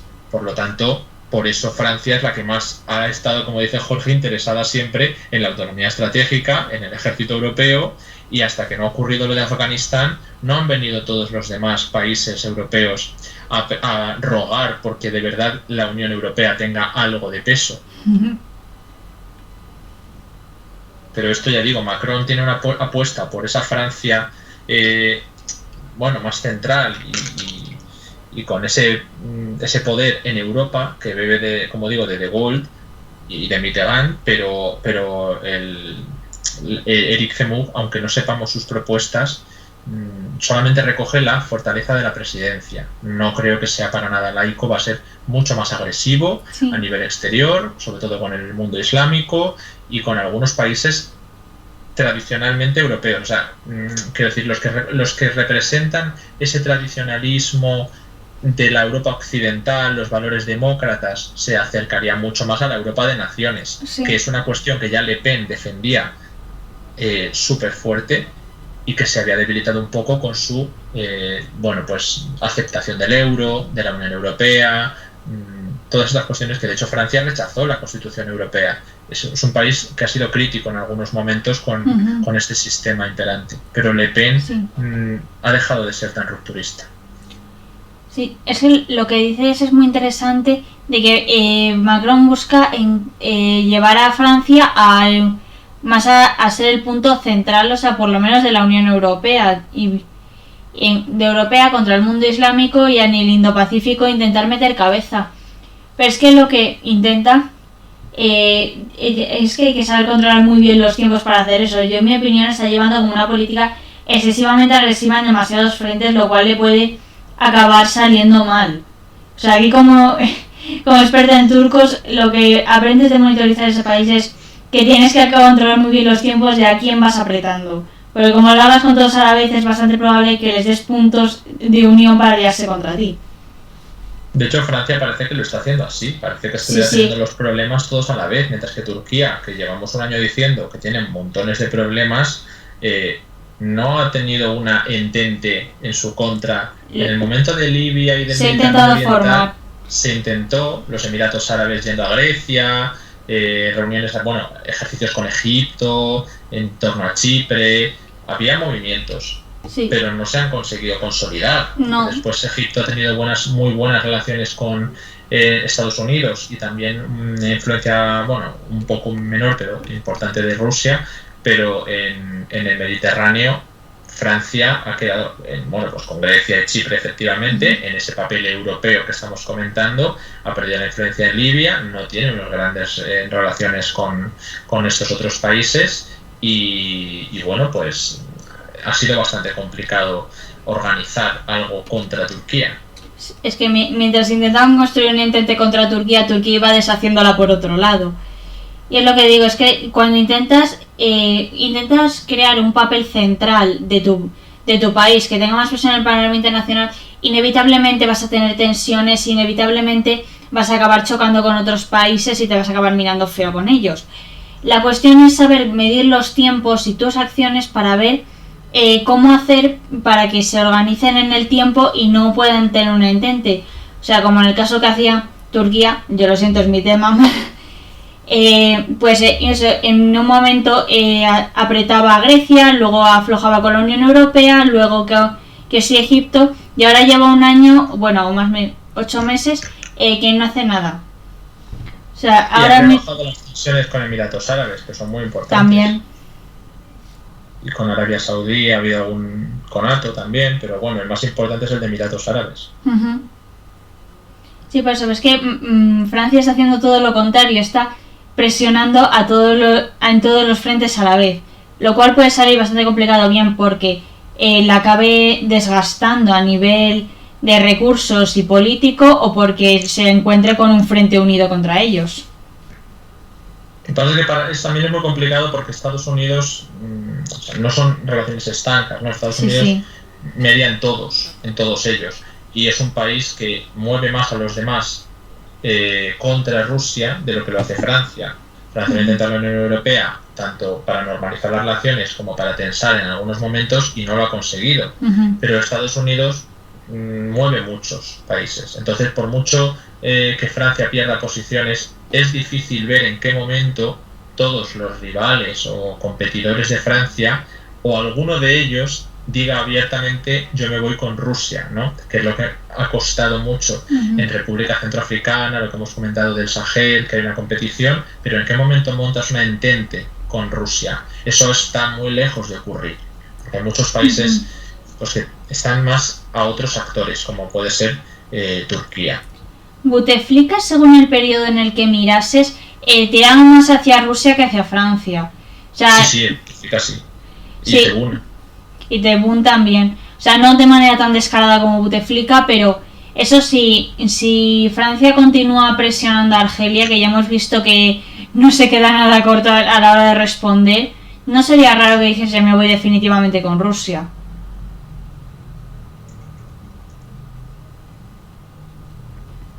No, ciertamente no sería algo particularmente extraño y menos en un contexto en el cual, como hemos visto en los últimos tiempos, Argelia está haciendo importantes cambios en su política a la hora de hacer modificación de la Constitución para poder intervenir más activamente en política exterior y a la hora de esa escalada progresiva con Marruecos y de otras cosas en una carrera armamentística importantísima.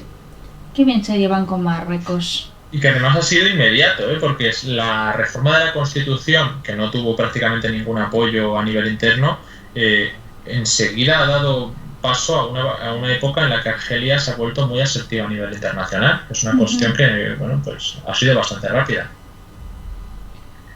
Sí, es que Argelia no ha cambiado nada sobre la transición, que es lo que se supone que se vendía con el cambio de la Constitución, no muchas cosas. Tú publicaste un artículo sobre el cambio de la ley electoral, me parece que fue también.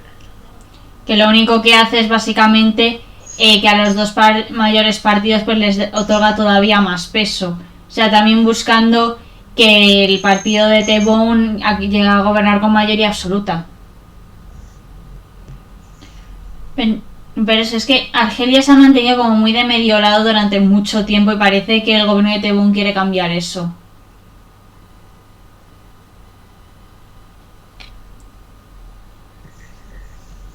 Pues no sé si tenemos alguna pregunta más por aquí. Estoy leyendo. Con respecto a lo que comentáis de Zemmour y Putin, sé que parece evidentemente incomparable. Hay muchas cuestiones, la de Trump, lo que también comentáis, cuál puede ser parecido, pero es el propio Eric Zemmour el que habla así de Putin, se compara con Putin, o sea que no es una comparación nuestra ni de nadie. Yo creo que pues hay mucho que salvar distancias, sobre todo porque no tiene el mismo contexto para nada. Ya sabemos, siempre lo decimos, que las comparaciones nunca sirven, pero las hacemos para ejemplificar cuestiones más complejas. En este caso ya digo que no se conoce el programa de Zemmour tanto como se propugna. Os acabo de pasar el artículo por el chat de Eric Zemmour.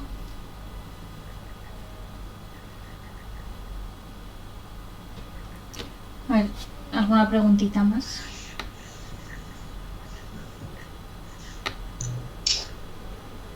Me dicen, ¿en Francia hay un partido comunista potente? El Partido Comunista de Francia no es potente, aunque sí que hay un gran peso de la movilización sindical, sí que lo hay, muchísimo, más que en otros puntos de Europa, no tanto por la afiliación, sino por el movimiento, que es muy distinto, pero el Partido Comunista como tal, una facción, la que conserva la gran visibilidad, se alió, creo que fue con el Partido Socialista, que el Partido Socialista está de capa caída desde el fracaso de política de François Hollande, que por cierto fue uno de los unos artífices de la pérdida de la República Centroafricana y la influencia allí, y del fracaso político de Benoît Hamon. Entonces, pues ahora mismo está apostando por una candidata que es muy potente, que es la alcaldesa de París, Anne Hidalgo, pero parece que lo que van a hacer es quemarla muy pronto, porque no tiene muchas posibilidades electorales y es una candidatura fuerte. Se podría haber apostado por otro tipo de coaliciones, como las regionales. De hecho, Pablo y yo hicimos un artículo bastante interesante sobre cómo otros actores, ya sean comunistas, insumisos, los socialistas o los verdes, se aliaban en todas las regiones que podían porque los números no les permitían pasar a segunda vuelta. Y ahora en las presidenciales pasa lo mismo. No van a poder pasar a segunda vuelta si no consiguen quedar en las dos primeras posiciones. Y sin embargo el Partido Comunista en algunos momentos, como digo, se ha acercado al Partido Socialista, pero ya ni siquiera creo que van juntos. Eso no lo sé, no estoy muy seguro. Eso sí, hay otra ala, que es la que luego formó el típico postcomunismo, ¿no?, que se ha visto en Europa, la Francia insumisa, de Jean-Luc Mélenchon, que es verdad que su campaña siempre va en alza, no va de arriba abajo, sino de abajo arriba en el sentido de las encuestas. Las últimas ya le daban el 11, el 13%, todavía es un dato bastante pobre. Efectivamente, nos dicen por el chat que el Partido Comunista francés ya tiene su propio candidato, que es lo que yo tenía entendido, pero no estaba seguro, porque algunas veces ha dado apoyo al Partido Socialista, pero ahora hasta se van a presentar por separado, ¿verdad?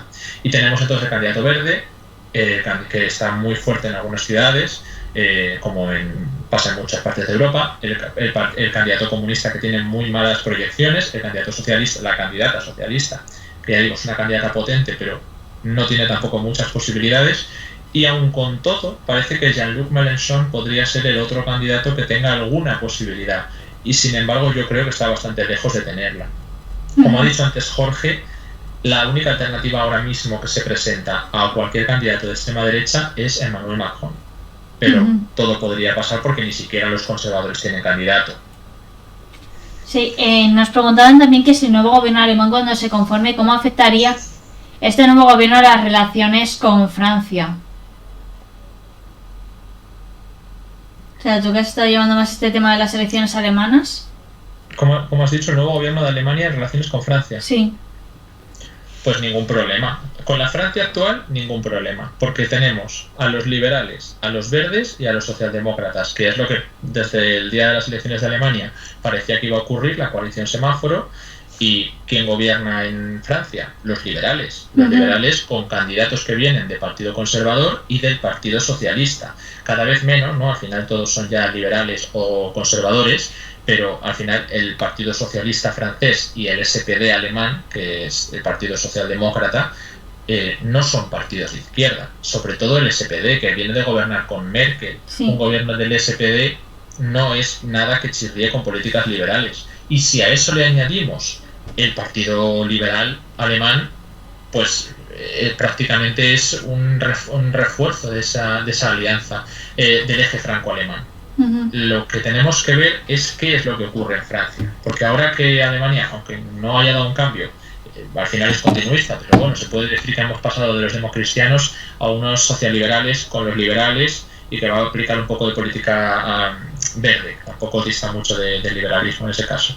Pero en Francia es donde tiene que decidirse cómo va a ser la relación con Alemania, no en Alemania. A ver, más preguntas.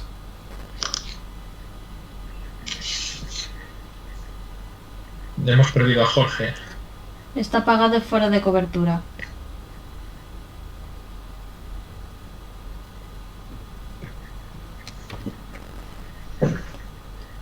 Dice, sí, menuda campaña le estás haciendo al tío, lo mismo se está nacionalizo para votarlo. Nos han comentado también que los verdes se han retirado en algunas ocasiones en este caso para apoyar a Hamon, y eso es justo lo que comentaba. Benoît Hamon ha conseguido unos datos malísimos, fue un gran fracaso para el Partido Socialista, y si aun con la retirada de los verdes quedó en 2 candidaturas, más o menos, la de Hamon y la de Mélenchon, y no consiguieron nada, por mucho que Mélenchon hubiera crecido, imaginad ahora que tenemos 4 candidatos. 4, porque los verdes, es verdad que no es como los verdes alemanes, no estamos hablando de una incompatibilidad con una política ambiental que pueda darse en un partido socioliberal, que eso en Francia se podría dar, en Alemania no se ha dado, eso han decidido hacer una coalición porque no iban a retirarse, no funciona igual el sistema alemán, que es parlamentario, que el francés, que es presidencialista y con segunda vuelta, por lo tanto en Francia sí se puede dar esa retirada.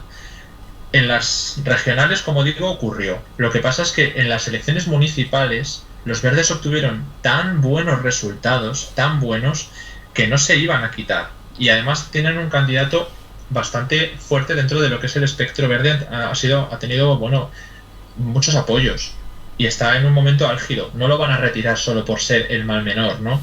Entonces la candidata socialista va a seguir, y al final tanto los socialistas o socialdemócratas, como lo queramos llamar, como los verdes van a restar muchísimos votos, pase lo que pase. Me da igual si el Partido Comunista tiene un voto residual o si la Francia insumisa logra subir. Es insostenible un espacio con 4 candidaturas disputándose el voto. Por lo tanto, la única alternativa que veo yo a los otros conservadores, salvo que efectivamente Eric Zemmour haga lo mismo y divida el voto también en 4, es o Macron o Le Pen, que son los que dan las encuestas, y como muchísimo un republicano, que ni siquiera tiene candidato, como digo. Sí, total.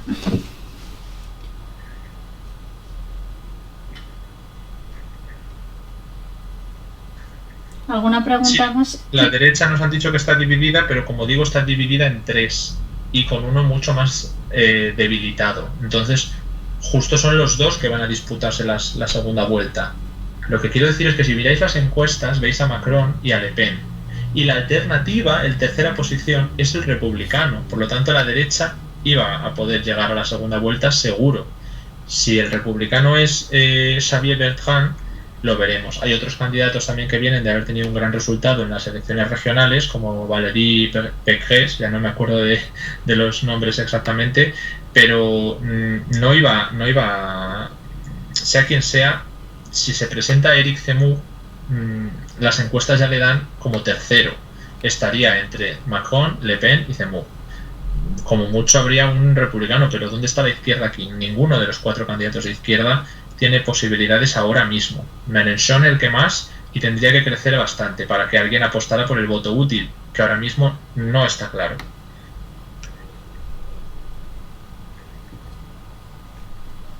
Nos preguntaban sobre Francia y las relaciones con España. Jorge ha vuelto con nosotros, así que si quieres. Perdona, que estaba... Tengo un problema. ¿Qué es la pregunta, perdona? Las relaciones de Francia con España, ¿qué opinas sobre ellas? A ver, somos países aliados al fin y al cabo, ¿no? Pero siempre hay sus roces. O sobre todo los hemos tenido especialmente con el tema marroquí, en el cual no siempre hemos estado ambas partes en por así decirlo, la misma trinchera. Más allá de eso, de todas formas, no destacaría particularmente nada en estos momentos sobre nuestras relaciones con Francia. Al fin y al cabo, son bastante estables y constantes a lo largo de los años. No considero que haya habido ningún cambio importante que debería destacar, como pueda ser la relación. Es decir, no estamos ante un caso como la relación Francia-Argelia, la relación Francia-Turquía, que sí son cosas, o Francia-Grecia, por otro ejemplo, ¿no? Que sí son algo dinámico que se está modificando con el paso del tiempo, mientras que la relación Francia-España se mantiene estable, prácticamente. Sí, ahí la clave más que Francia es España. España no tiene una política exterior muy cambiante, es una política exterior muy básica y que tiene unas líneas muy claras, Unión Europea y OTAN, y sí. Pues en ese sentido Francia no va a suponer ningún tipo de cambio drástico, ¿no? Sí, no, realmente, y es que además es como que vas a cambiar. Con respecto, mira, lo que nos habéis preguntado de la luz, ya lo explicaba antes, la electricidad está siendo uno de los factores que está cambiando a nivel global, y en Europa también, está creciendo en todos los países de Europa. En España tiene unas dinámicas muy concretas, pero eso es una cosa que está ocurriendo a nivel europeo, lo que hemos explicado antes, con distintos niveles y magnitudes, porque hay algunos países menos soberanos energéticamente, como el sur, y otros más. Dicen, finalmente, en Francia gana alguien duro en la línea de los musulmanes. ¿Puede modificar las relaciones con Marruecos pese a su laicismo? Yo creo que no cambiarían tanto, en el sentido de que primero están los intereses de la política internacional. O sea, por mucho laicismo y mucho contra los musulmanes que vayas, Marruecos no deja de ser la entrada... o sea, no deja de ser la entrada de Francia para el Sahel.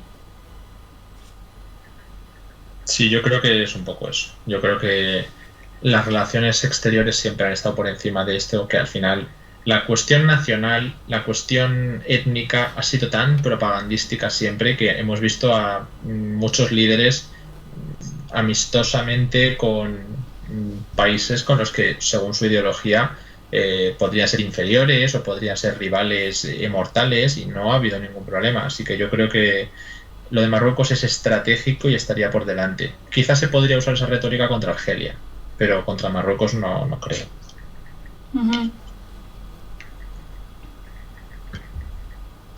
No, yo tampoco creo que, por mucho que haya alguien que pueda tener más dura su línea respecto a la población musulmana interna, vaya a haber un gran cambio en su relación con los países musulmanes. No me parece probable.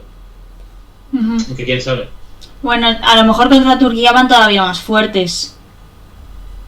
Sí, pero eso sería profundizar en las dinámicas en las que ya estamos, más que producir un cambio en las dinámicas. Me parece un matiz importante en ese sentido, ¿no? Sí.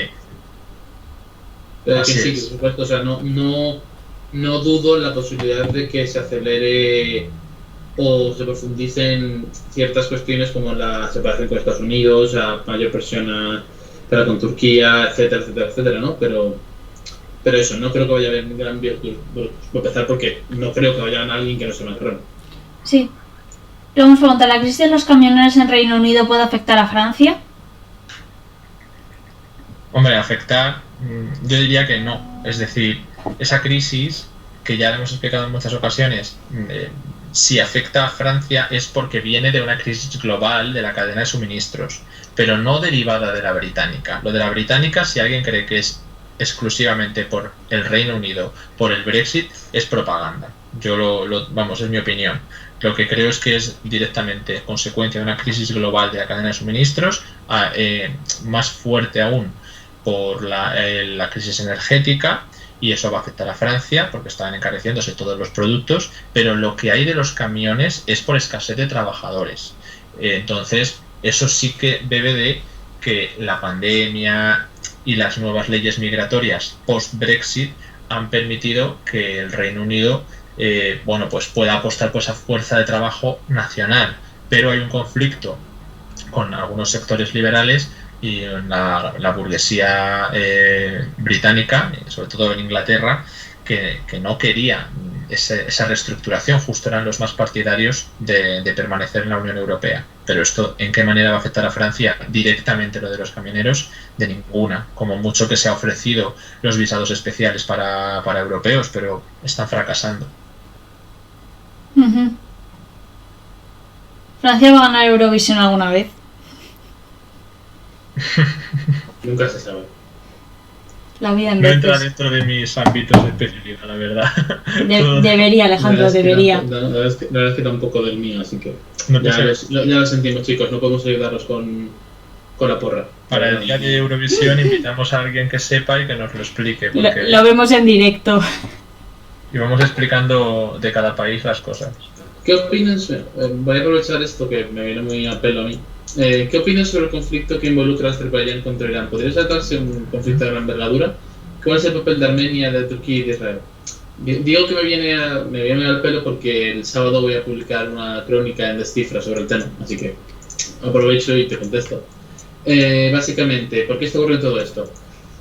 Hay que tener en cuenta que desde que terminó la Segunda Guerra Nagorno-Karabaj hasta ahora, hay un nuevo gobierno en Irán, por primera de una tendencia distinta a la que ha habido en los últimos años.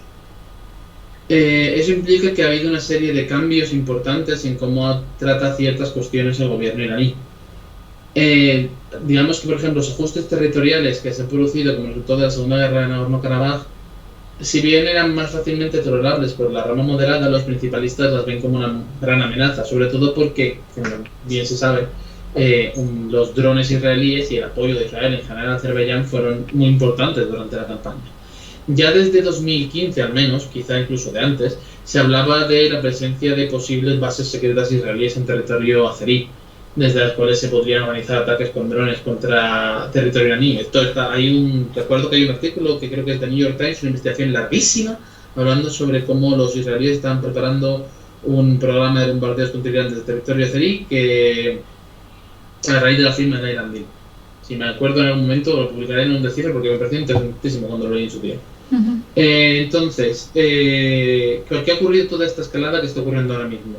Principalmente por tres razones. Primera, porque al tratar de imponer que se establezca el corredor de Zangezur, los azeríes están cortando la conexión terrestre de Irán con Armenia, básicamente pasando a controlar ellos totalmente el tráfico terrestre. Eso tiene muchas repercusiones a todos los niveles para los iraníes.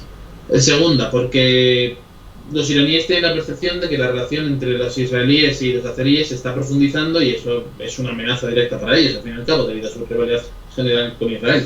No quiere estar en una situación igual en la cual, al igual que ellos tienen proxies en Líbano, proxies en Siria y proxies en Gaza, los israelíes pasen a tenerlos a su alrededor. No es del interés para los iraníes.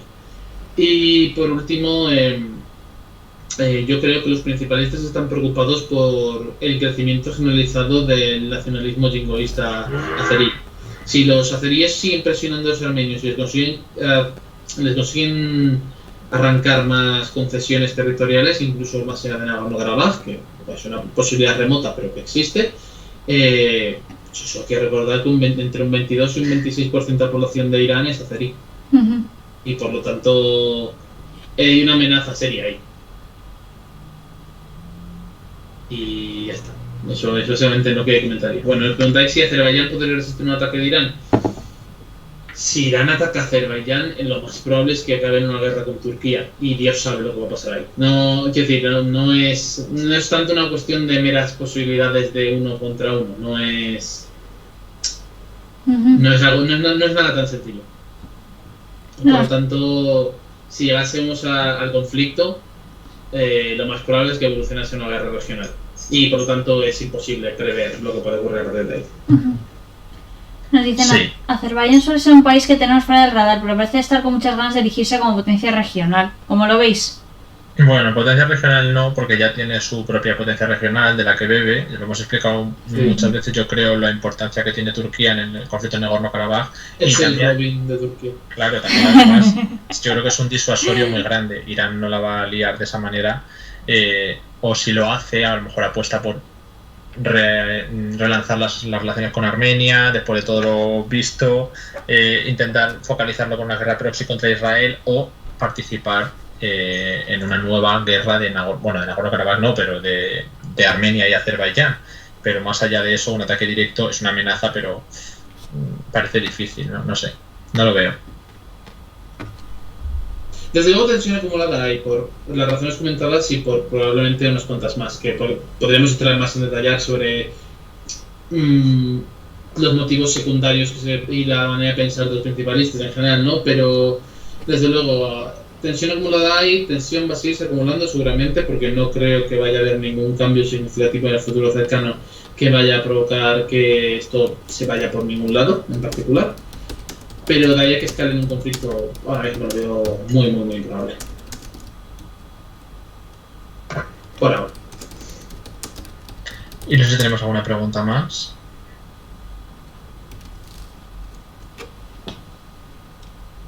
Que yo estoy viendo. Digo, si no, tampoco pasa nada. O sea, ya os digo, llevamos 1 hora y 3/4, así que podéis preguntar sobre cualquier país. Si tenéis alguna sobre Francia, quizá es el momento, pero como digo, sois libres de preguntar lo que queráis. Dicen, ¿pensáis que Turquía ha mostrado una influencia mucho menor de la esperada en el Estado Islámico de Afganistán? Menos de la que ellos se creían, sí, desde luego. Yo no lo tengo particularmente claro. Quiero decir, al fin y al cabo, para mí el bloque turco sigue siendo uno de los principales beneficios. Quiero decir, es pronto para saberlo, ¿vale? Al fin y al cabo, ¿hace cuánto que terminó la salida de Afganistán? Es que puede parecer que ha pasado mucho, pero no han pasado todavía ni 2 meses. Nada, 1 mes y medio. Solo ha pasado 1 mes y medio. Consolidar y que terminar de perfilar ahí como para saber exactamente hacia dónde vamos y quién va a ser el que tiene que tratar al final. De hecho, ahora el día 20 se ha convocado antes, y aprovecho que nos han preguntado antes por eso, una nueva reunión de la Troika Plus, o sea, China, Rusia, Estados Unidos, Pakistán y los talibanes esta vez. Porque esta vez van a ir los talibanes, se ha confirmado. Sí, sí. Ahí hay que ver cómo evoluciona la cosa para ahí, porque claro, es que Pakistán, Qatar, Azerbaiyán y Turquía son un bloque geopolítico, lo son, y por lo tanto hay que estudiar cómo evoluciona todo en los próximos meses. Desde luego, a ver, yo no voy a quitarle la razón del todo en el sentido, ¿no? Porque al fin y al cabo Turquía va con una cierta ambición de obtener el aeropuerto internacional fácilmente y mantener ahí una presencia, y que por ahora no se ha cumplido, a pesar de que Qatar sí que está manejándolo a nivel técnico. Pero tampoco diría que haya habido un gran choque de las expectativas, porque es pronto para tenerlo claro. De hecho, eso es interesante porque los talibanes habían rechazado a Turquía numerosas veces como parte del contingente de la OTAN, y claro, como Qatar es el principal país que estaba mediando con los talibán y que es más cercano, incluso Pakistán, ¿no? Pero Qatar, como gran aliado de Turquía, es el que finalmente ha conseguido mediar para que Turquía, en lugar de perder, se refuerce con el Emirato. Nos dicen como quién se reúne con los talibán. Sí, ya le he contestado por eso. Que Estados Unidos, Rusia, China y Pakistán. Luego también nos preguntan por el conflicto en Etiopía. Paso para Bueno, esto es importante. Sí, no sé si finalmente lo hemos llegado a publicar. El OLF se ha unido al gobierno y algunos grupos más de oposición, pero el más destacado es el Frente de Liberación Oromo, lo cual hace ver que esa administración paralela que había en Oromia realmente es más una ruptura con el OLA, que es el grupo, el Ejército de Liberación de Oromia, que con el Partido de la Prosperidad. Yo cada vez estoy más convencido de que aquí vamos a un estancamiento de la guerra y a un conflicto largo y sangriento, que era el escenario que teníamos inicialmente, pero que parece ser que va a ser el que va a ocurrir finalmente, en la cual pues, nadie sabe lo que va a pasar, pero desde luego lo que está claro es que la guerra no terminará pronto. Nada, ni más ni menos. ¿Ha pasado algo nuevo en la frontera Serbia-Kosovo? No. Quiero decir, se llegó a un acuerdo para resolver las tensiones y ya está. Bueno, se llegó a un acuerdo temporal. O sea, no se ha arreglado. Sí, claro. Se llegó a un acuerdo para resolver temporalmente las tensiones. Sí, o sea, probablemente en algún día, pero por otra cuestión o por esta, el gobierno nacionalista de Kosovo, bueno, nacionalista albanés, pero de Kosovo, desde este año ha decidido declarar la reciprocidad en sus relaciones con Serbia como uno de los principales puntos, y como no se está llegando a ningún acuerdo, ni tiene pinta de que se vaya a llegar a ningún acuerdo, la Unión Europea es la que ahora ha conseguido la vanguardia en las negociaciones una vez que Donald Trump ha salido de la Casa Blanca. Bueno, pues esas negociaciones van a ser aún más duras para Serbia, así que o Serbia cede mucho, lo cual ahora mismo no veo, o va a volver la tensión en algún momento. Dicen, ¿ha habido alguna limpieza étnica en Afganistán? ¿Se sabe algo de la implicación de Pakistán? No, yo no estoy siguiendo Afganistán realmente desde que llegué a Kabul, ¿no? Pero no me ha llegado nada en particular, más allá del puntual hecho que es con el ISKP en el este del país. Sí, que están más fuertes, los del Estado Islámico del Jorasán están más fuertes ahora que hace unos años, porque ahora son la oposición a los talibán única prácticamente, ¿no? Lo que quedaba eran algunas tensiones con Tayikistán que se han incrementado, y sí que ha habido muertes, porque ha habido atentados bastantes en las últimas semanas. Hemos visto alguno en Jalalabad, en la provincia de Nangarhar, en Kabul se ha visto, pero bueno, que ha habido varios atentados, y sí que ha habido muertes de Hazara, pero creo que son incidentes importantes pero aislados, no hay una limpieza étnica. Sí, nos dicen, sería bueno que le presten un poco más de atención a América Latina. Bueno, a América Latina le prestamos atención, o sea, tenemos monitorizaciones muy extensas en Twitter, pero en cada directo intentamos ceñirnos a una región concreta, aunque en las últimas partes del directo intentamos que sea un poco más general para preguntas de actualidad, pero nos lo apuntamos y ya haremos un directo exclusivo a Latinoamérica. De hecho, de América Latina hablamos muchísimo también, no creo que penséis que no. De hecho, acabáis de preguntar por Nicaragua, pronto publicaremos un artículo sobre Nicaragua. También quiero decir en el sentido que hay compañeros del equipo para cubrir todo, ninguno de nosotros sabe sobre todos los temas, no damos para tanto, ni pretendemos tampoco. Ojalá, pero y no. Si bien aquí el compañero Alejandro sí que maneja América Latina bastante bien, André y yo, por ejemplo, no hay gran cosa que podamos aportar a ese respecto, realmente. Lo intento. Son muchísimos temas, es imposible, como bien dices, estar a todo. Y eso que os volveremos sobre América Latina en otro directo con otros compañeros presentes. Y las de Nicaragua van a ser importantes. De hecho, este año, entre todo este tiempo, va a ser interesante hablar de Nicaragua, y yo diría también de Honduras. Pero bueno, ya iremos viéndolo cuando toque. Que llevo anunciándolo mucho tiempo y luego quedará en nada, ¿no? Mira, esta pregunta puede ser interesante, yo creo. Lo de ¿puede haber un acercamiento de Nueva Zelanda a China a causa del AUKUS? Ahí es interesante más que lo que pueda haber con China, porque realmente Nueva Zelanda es un país que ha sido muy prudente con el AUKUS, no se ha sumado directamente ni al Quad ni a la alianza de la anglosfera en el AUKUS. Nueva Zelanda de hecho mantuvo las restricciones de paso para los submarinos nucleares, incluso aunque Australia, con el que tiene absoluta cercanía, ha mantenido incluso burbujas de viaje durante la pandemia, cuando todo estaba cerrado, porque en este país, creo que era en Nueva Zelanda, no sé si también en Australia, ha habido cierres, por ejemplo en Nueva Gales del Sur, pero en Nueva Zelanda se aplicó la política de cierre completo para evitar los casos, ¿no? Como en China, en Corea del Sur, etc. Entonces, el hecho de que tenga una burbuja con Australia indica la cercanía, y aún así, ni con esta cercanía tan estrecha, va a permitir el paso de los submarinos nucleares. Esto también tiene que ver con la alianza del Five Eyes, que es la que tenía también Nueva Zelanda presencia en el Indo-Pacífico, y en la que se ha dicho varias veces, porque China y Australia han tenido conflictos por espionaje, por conflictos comerciales, otras cuestiones, que Nueva Zelanda no va a estropear sus relaciones con China, o que quiere mantener unas buenas relaciones con ambos. Se bajó un poco de esa campaña que efectivamente ha cristalizado en el AUKUS, que es una alianza militar del Reino Unido, Estados Unidos y Australia. Nueva Zelanda va a seguir manteniendo un perfil conciliador. Y es muy interesante lo que ocurre en Nueva Zelanda, como digo. Ciertamente considero que también es muy interesante, pero de todas formas yo no creo que vayamos a ver fácilmente un acercamiento a China. Uno intenta mantenerse neutral y no meterse en marrones, vamos a decirlo así, ¿no? Sí que me parece más probable. Eso sí que me parece de lo más probable. pero con salvedades, ¿no? Porque al fin y al cabo es parte de la alianza de los 5 ojos, ¿no?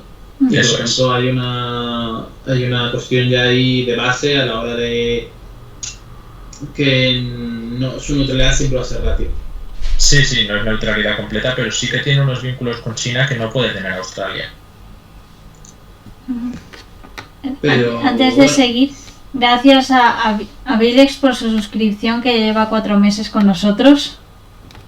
Muchas gracias, Avilex. Luego nos preguntaban cuánto creéis que va a durar la crisis energética. Pues mira, el Hasta invierno primavera. se Hasta primavera. acerca, así que ahí lo llevas todo. Sí. Por lo menos hasta primavera, sí, claro. Y bueno, nos preguntan en general, ¿tiene algún peso Nueva Zelanda a nivel geopolítico? No es muy No, importante, no es un pero actor de es ningún modo. simbólico muy importante en el Pacífico Sur. O sea, lo que hace Nueva Zelanda es el hermano mayor de muchos países del Pacífico Sur, igual que Australia. Son bastante el faro de Oceanía. Australia infinitamente más, pero el hecho de que haya esa ruptura pequeña en la estrategia con Australia es significativo. No es determinante, pero es significativo. Vamos a ir cerrando los últimos 5 minutos. Y luego la pregunta de pensador madridense, yo la resumo en que he tenido que pensar quién era Tony Cantó. Yo no tengo ni idea que ha dicho que Tony Cantó, la verdad.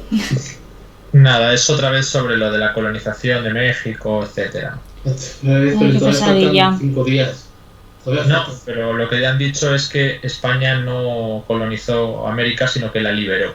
Y todos estos mantras, Sí, lo de siempre, de todos los Sí, años. por que ejemplo. toca 12 de octubre. pues nada, habrá que estar atentos No, a... no va a provocar ningún conflicto Nos diplomático. preguntan que cómo está Myanmar. Pues muy mal, gracias por preguntar. Si quieres algún detalle más concreto, la verdad es que tenemos una cobertura concreta sobre Myanmar bastante detallada y nuestro compañero Ángel la ha ido actualizando. Lo que digo, lo último, hubo algunos cortes en la zona central, Bamar, lo explicamos también en el directo de resumen de septiembre de 2021. Bueno, pues te puedo hablar de los grupos y su estrategia, pero lo último que hubo fue la votación en Naciones Unidas sobre quién ocuparía el asiento de Myanmar en la ONU, que se decidió posponer después de un acuerdo entre China y Estados Unidos, porque no había forma de conciliar las propuestas. Ya hay un grupo de países que va a decidir esto, creo que se ha pospuesto a noviembre. Habrá que ver qué ocurre, porque el actual representante es el del anterior régimen, lo cual no representa a la Junta Militar porque la critica, pero tampoco representa al gobierno paralelo, porque el gobierno paralelo ni tiene control territorial efectivo, ni tiene control sobre las milicias étnicas, ni lo tiene sobre todos los grupos de defensa popular. Por lo tanto, ninguno de los dos tiene el control total. De hecho, incluso la ASEAN acaba de decir recientemente que se plantean excluir el representante porque ya no saben muy bien cómo tratar esta cuestión. Y a nivel de ataques, pues los hay continuamente, ¿no? Como digo, lo comenté en su momento, en el estado de Rakhine, en el estado de Chin, pues con cierto apoyo de los Kachin, y luego en el este, la ruptura del alto el fuego con los Karenni, en el estado de Callao, y a causa del llamado del gobierno paralelo a la insurrección nacional, y poco más. Ay. Y Dar las alguna gracias otra a pregunta. Dimaci por suscribirse. Muchas gracias. Bueno, vamos a ir ¿alguna? cerrando. Sí, bueno, sí, vale. Bueno, sí que me voy a quedar antes de que cerremos todo, Sí. quiero contestar esa última pregunta. ¿Esta crisis energética hará que la Unión Europea se enfoque más en la energía nuclear para no depender de actores como Rusia? Doubt. No que lo creo. Pero realmente no lo creo, especialmente con el ascenso de muchos partidos verdes por toda la Unión Europea, que están, por razones que se escapan a mi comprensión, radicalmente en contra de la energía nuclear. Por lo tanto, no sinceramente no creo que vaya a tener. Y hasta ahí puedo leer. Bueno, Sí, pues yo creo que lo podemos ir dejando por aquí ya si sí, queréis. vamos a ir y- cerrando. Muchas gracias y a ya, todos por sí. estar aquí. Muchas gracias Muchas a gracias por los venir. suscriptores y nos vemos la próxima semana. Muchas gracias. Gracias. Adiós. Adiós.